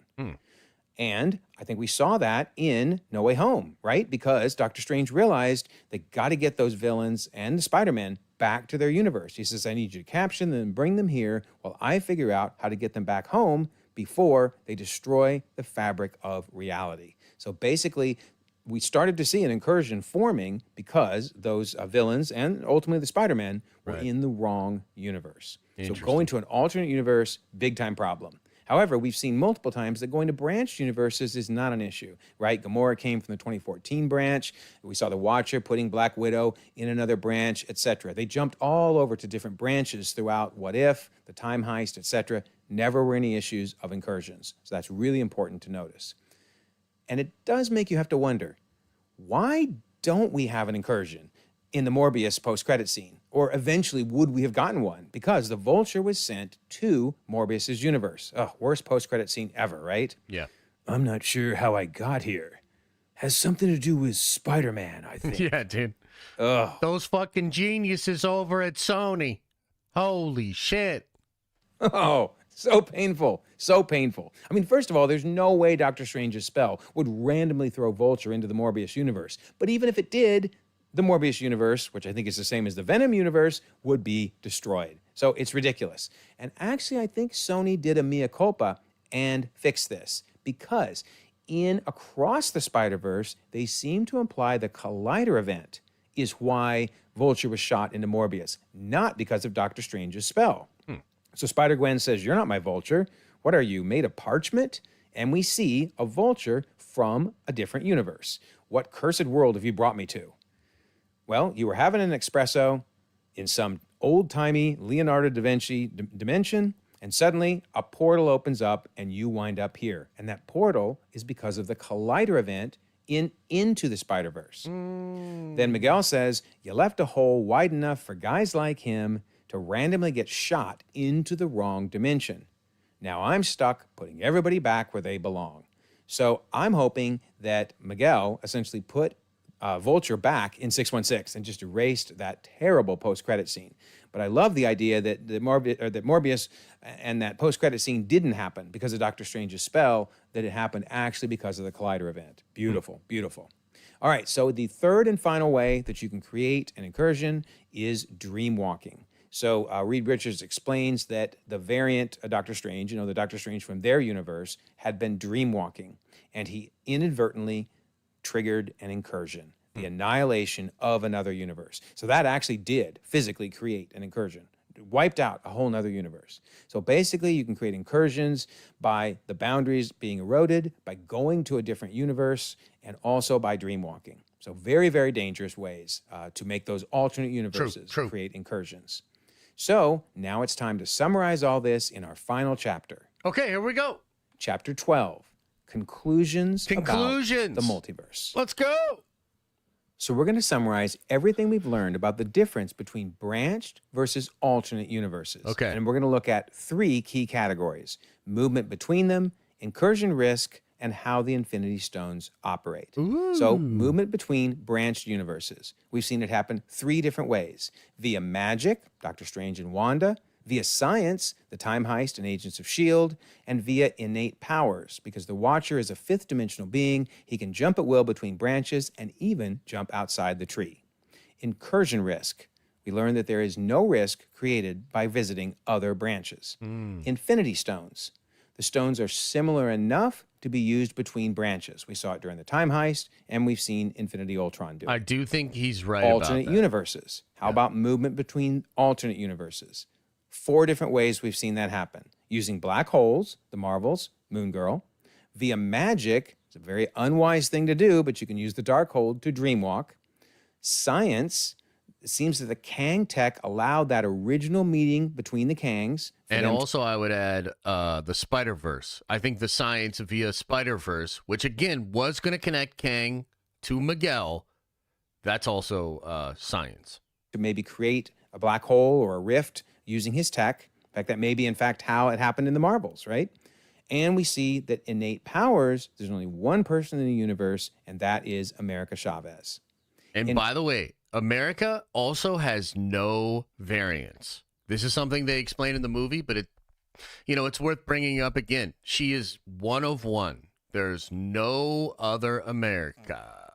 Incursion risk. Actually, 3 different ways to create incursions. If the boundaries between alternate universes erodes, if someone visits from an alternate universe, or if someone dreamwalks into an alternate universe. And the Infinity Stones.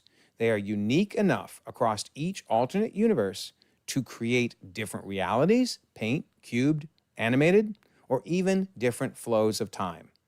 So that is basically the difference between branched and alternate universes. So now, let's see how this working model for the multiverse that I showed way back in chapter 1, how it stands up to all of this. So we have obviously different origin points, different Infinity Stones, and then different alternate universes.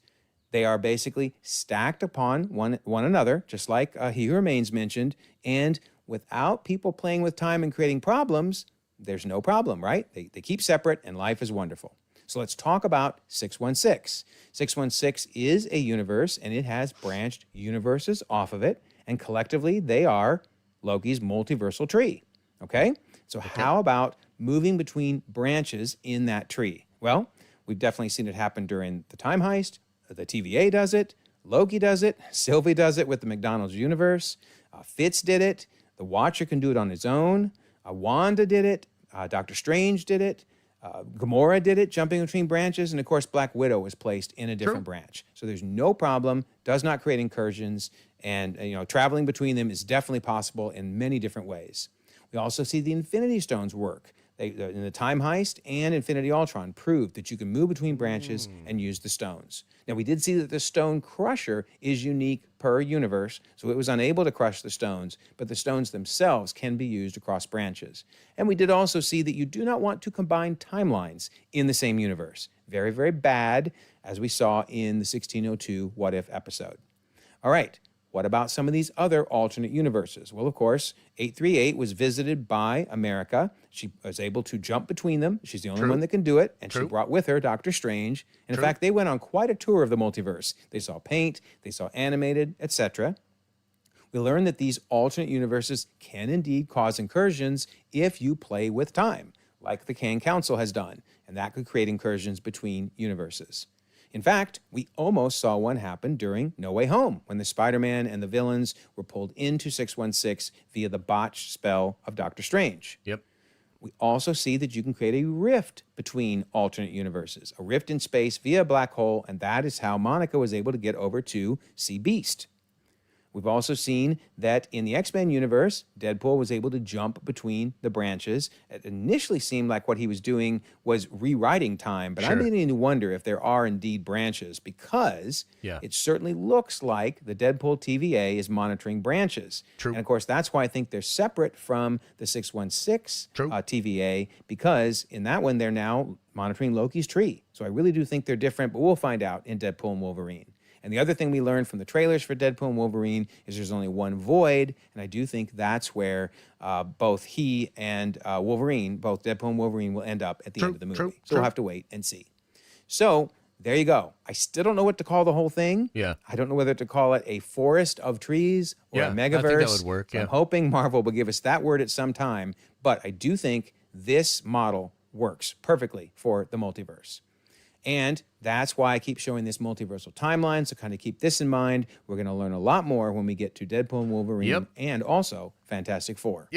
So there you go. That is a relatively short history of the multiverse. So during this video, I have literally talked about 30 different MCU movies, TV shows, or connected things like, Morbius, Venom, Spider-Verse, etc. 30 things, and I believe they all tie together so well. I'm very, very impressed how this overall story has been coming together. Kudos. Kudos, Marvel. So that's the end, at least for now. Much more to come. Starting. Very cool video, man. Again, the video is linked in the chat, as is the channel. Please go check it out. Give this man some love, because I think it's dope. But now we got to kind of break it down. Of course, Deadpool. Let's talk about what we think about it. We'll start with this question from Trev. He says, why doesn't America cause incursions if she stay in alternate universes constantly? Just because her power is innate and not tech or magic forcing it? Well, I think it's also possible she has no native universe. So she might not be anchored to any one universe. Therefore, she doesn't actually cause any of the same paradoxical stuff that happens when other people do, right? So even with Strange traveling to that universe with America, it is Strange being in that universe that is threatening the incursion, not America. And that's probably what you're saying, right? So Waldron actually watched the vid, if you can believe it. Oh, yeah, I could totally believe it. Yeah. I think it's awesome, man. I think it's great work, dude. Yeah. And I do wonder, because I think there's more to America. Like I was saying, I think there's something maybe to do with the demiurge. A lot of interesting possibilities there. So, yeah, we're going to have to take a peek and kind of do our own thinking and trying to figure it out. But, yeah, that's what I'm thinking. What else, man? What else? Any other questions, thoughts, comments, concerns?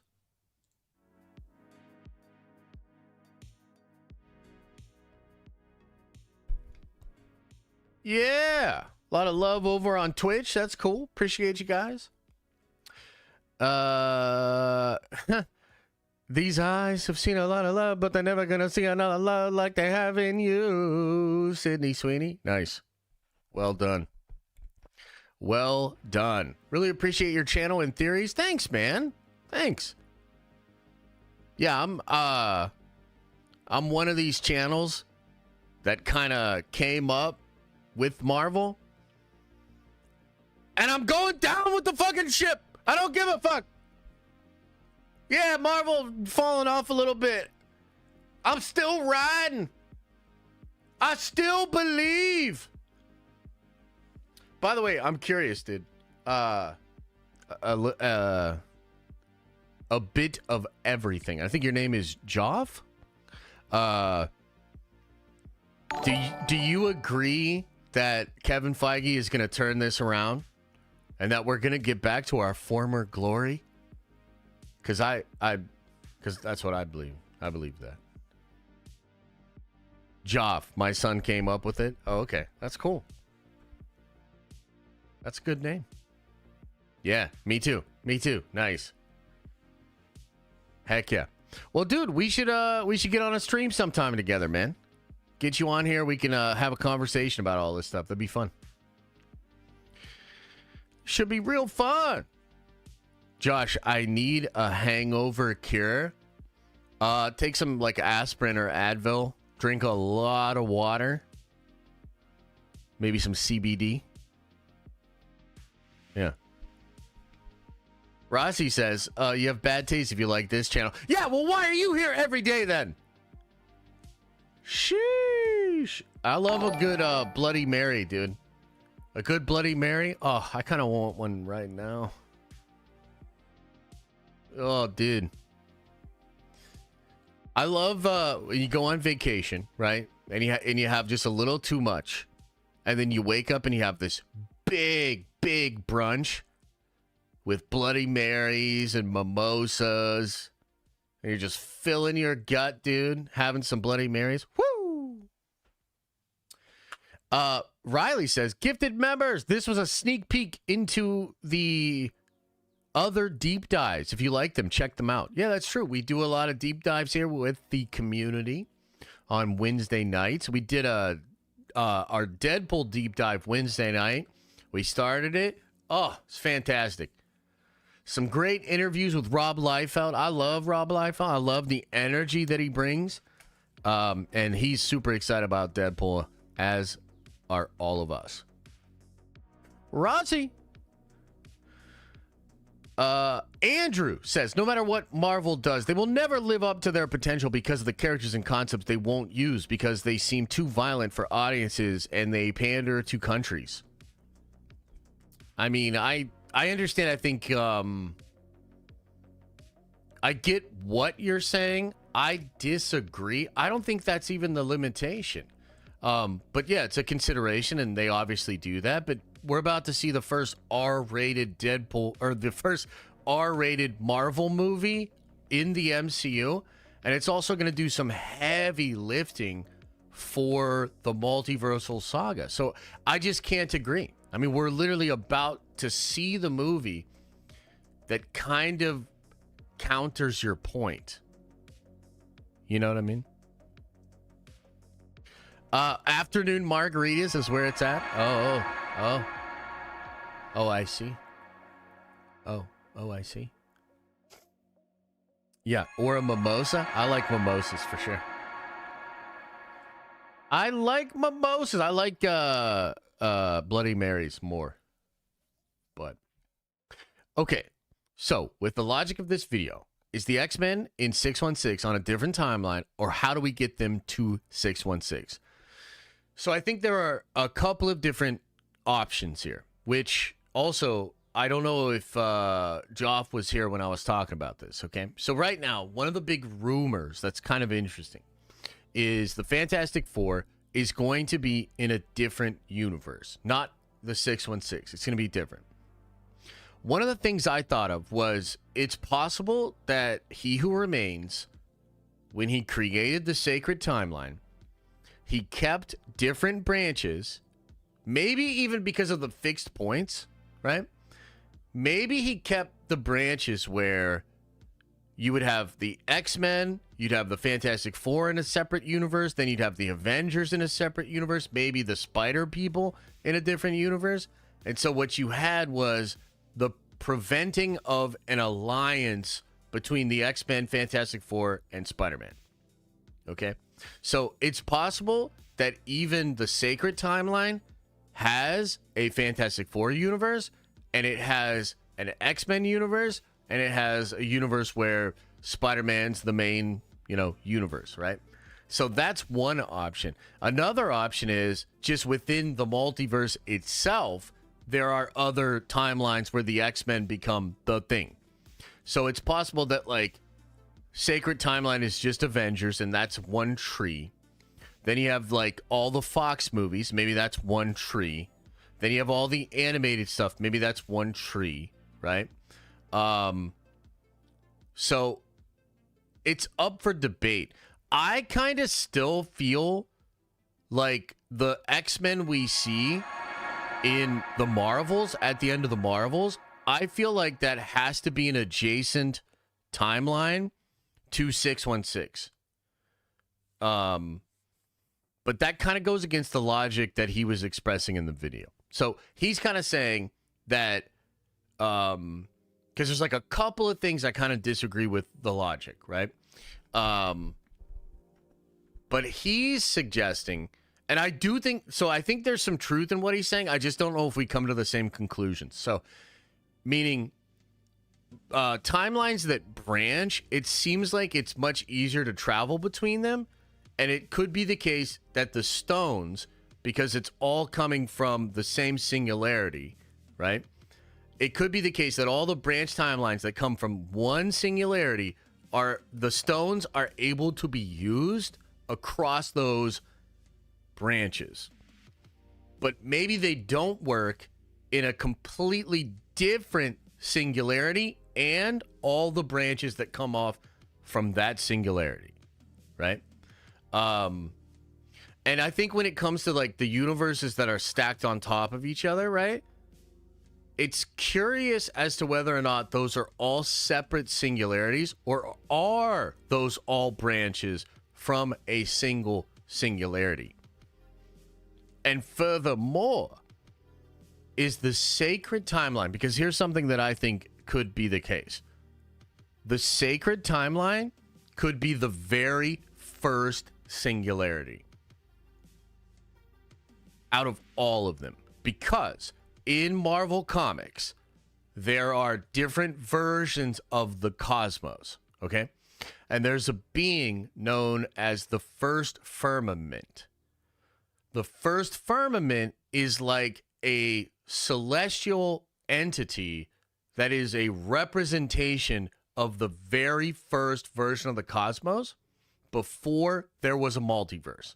And one of the things that happens in the Eternity War comic is that basically the Maker and the first firmament, they work together to destroy the space between the universes to restore the multiverse to a state in which there's only one universe. And I forget if it's because there's a different word for it in DC and Marvel. But there's a space between the universes. So it's either called the gap, I believe. What is it called? Let's look it up.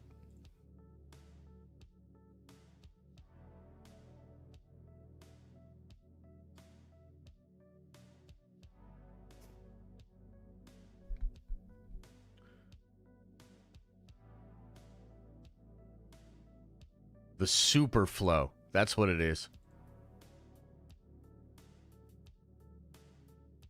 Oh, wait, no, it's just called the space between? No, yeah, the super flow. It's between the multiverses.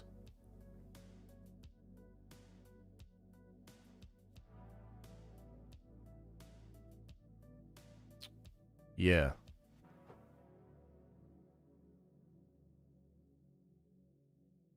So, like, the Citadel is probably in the Superflow.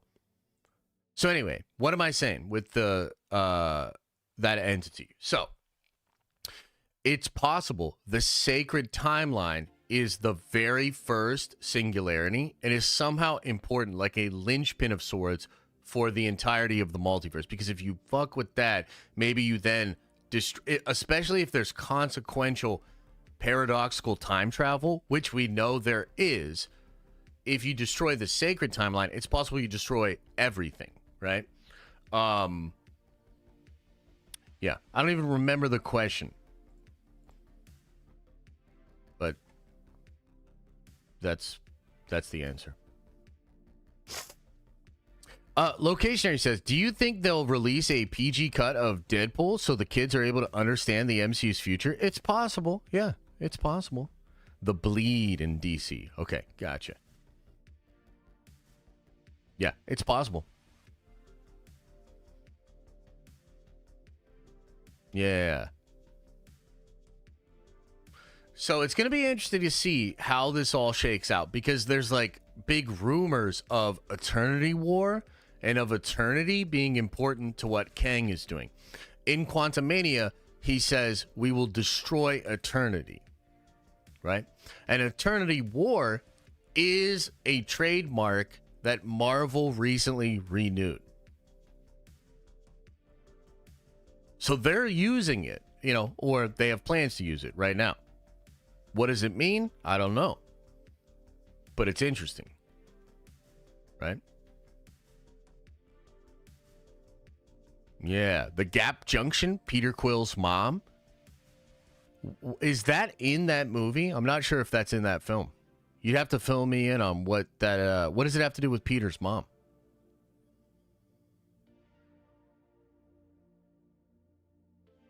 What does it mean?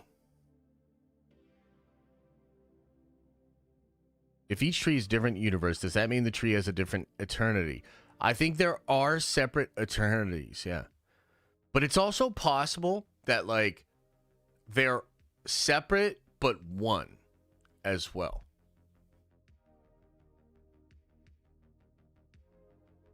Because think about it like this, right? If they're all stacked on top of each other, which is, you kind of see it in He Who Remains technology, you know, thing, and also when he's explaining it in Quantumania. Okay. So does each one of those happen from a different singularity, a different Big Bang?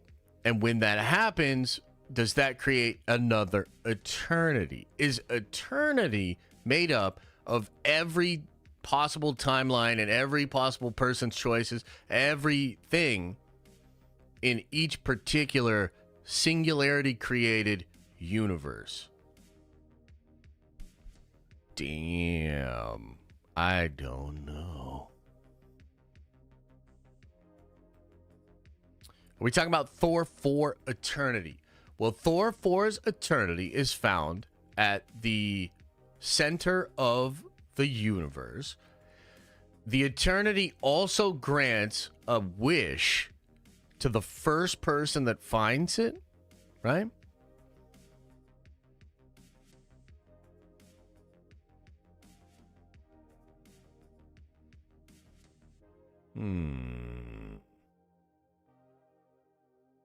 I don't know. I don't know what it means. But there's still a lot of mystery here. But I think this is a great video, dude. Is your butt hurting yet? I mean, I got to go to the bathroom, so we're going to get out of here. Oh, my God. It's almost been 4 hours? Holy shit. Okay. We're going to have to get out of here. I appreciate you guys, though. Thank you. Thank you for being here. And I hope you enjoyed this juicy, extra long. Oh, hell yeah, bro. Appreciate you. Much love, man. Appreciate you guys for being here. Thank you. Video. Oh, we're not going to do GameStop today. No, we'll do that next week. We'll do it next week. 3 more hours? No.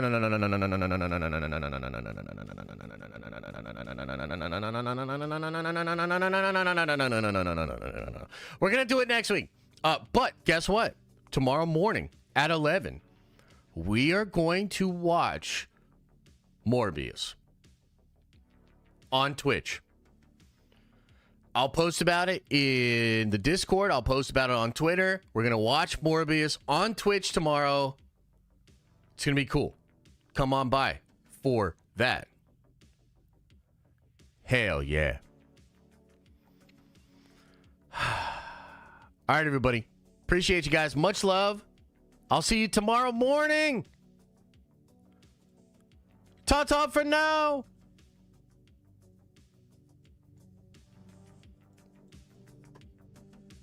Holy shit, 4 hours, Chet? Hello? You gotta let me know, dude. What the fuck?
I hope that doesn't work. I hope you don't get no notification. Rossi? Damn it.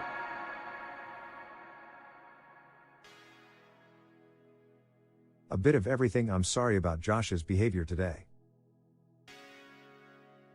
Yeah, whatever.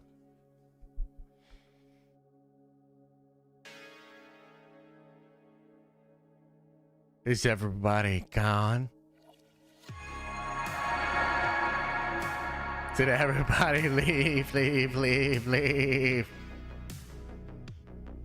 God damn it. Sasha, appreciate you. Another happy landing. But also, how did that stream turn into 4 hours? What the fuck?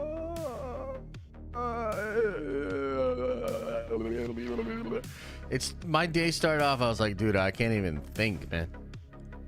My brain not working. Here's what we'll do for a stream. 4 hours later. The fuck?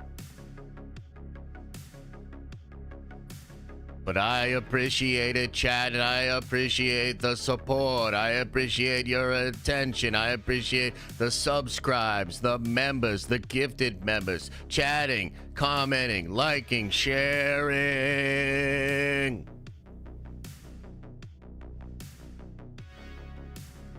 Appreciate you guys. I'll see you tomorrow morning. And also, Matt's Multiverse, I appreciate you, brother. Thank you for becoming a member. Much love. I'm going to get out of here. I need to take a nap or something. Appreciate you guys. Remember, open up your third eye and wash out your stinky butt. Hope.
Okay, one last thing, and this is just between us. Don't bring this up to anybody. But did you guys notice how the marketing for Deadpool and Wolverine, well, it just has Deadpool and Wolverine on stage being interviewed, hyping up crowds around the world. Okay? And the reality of this situation is that if Kathleen Kennedy was in charge of the marketing for this movie, she would say, too white, too male. And that is fact. Because we have seen a very similar type of show in which they brought back two white guys to play Obi-Wan Kenobi and Darth Vader, Anakin Skywalker. It's literally the same thing. It's the same idea. It's the same energy. It's bringing back some guys that connected with some fans. And just look at the difference. That's all I'm saying. I've tried to bring this point up before. But look at the difference.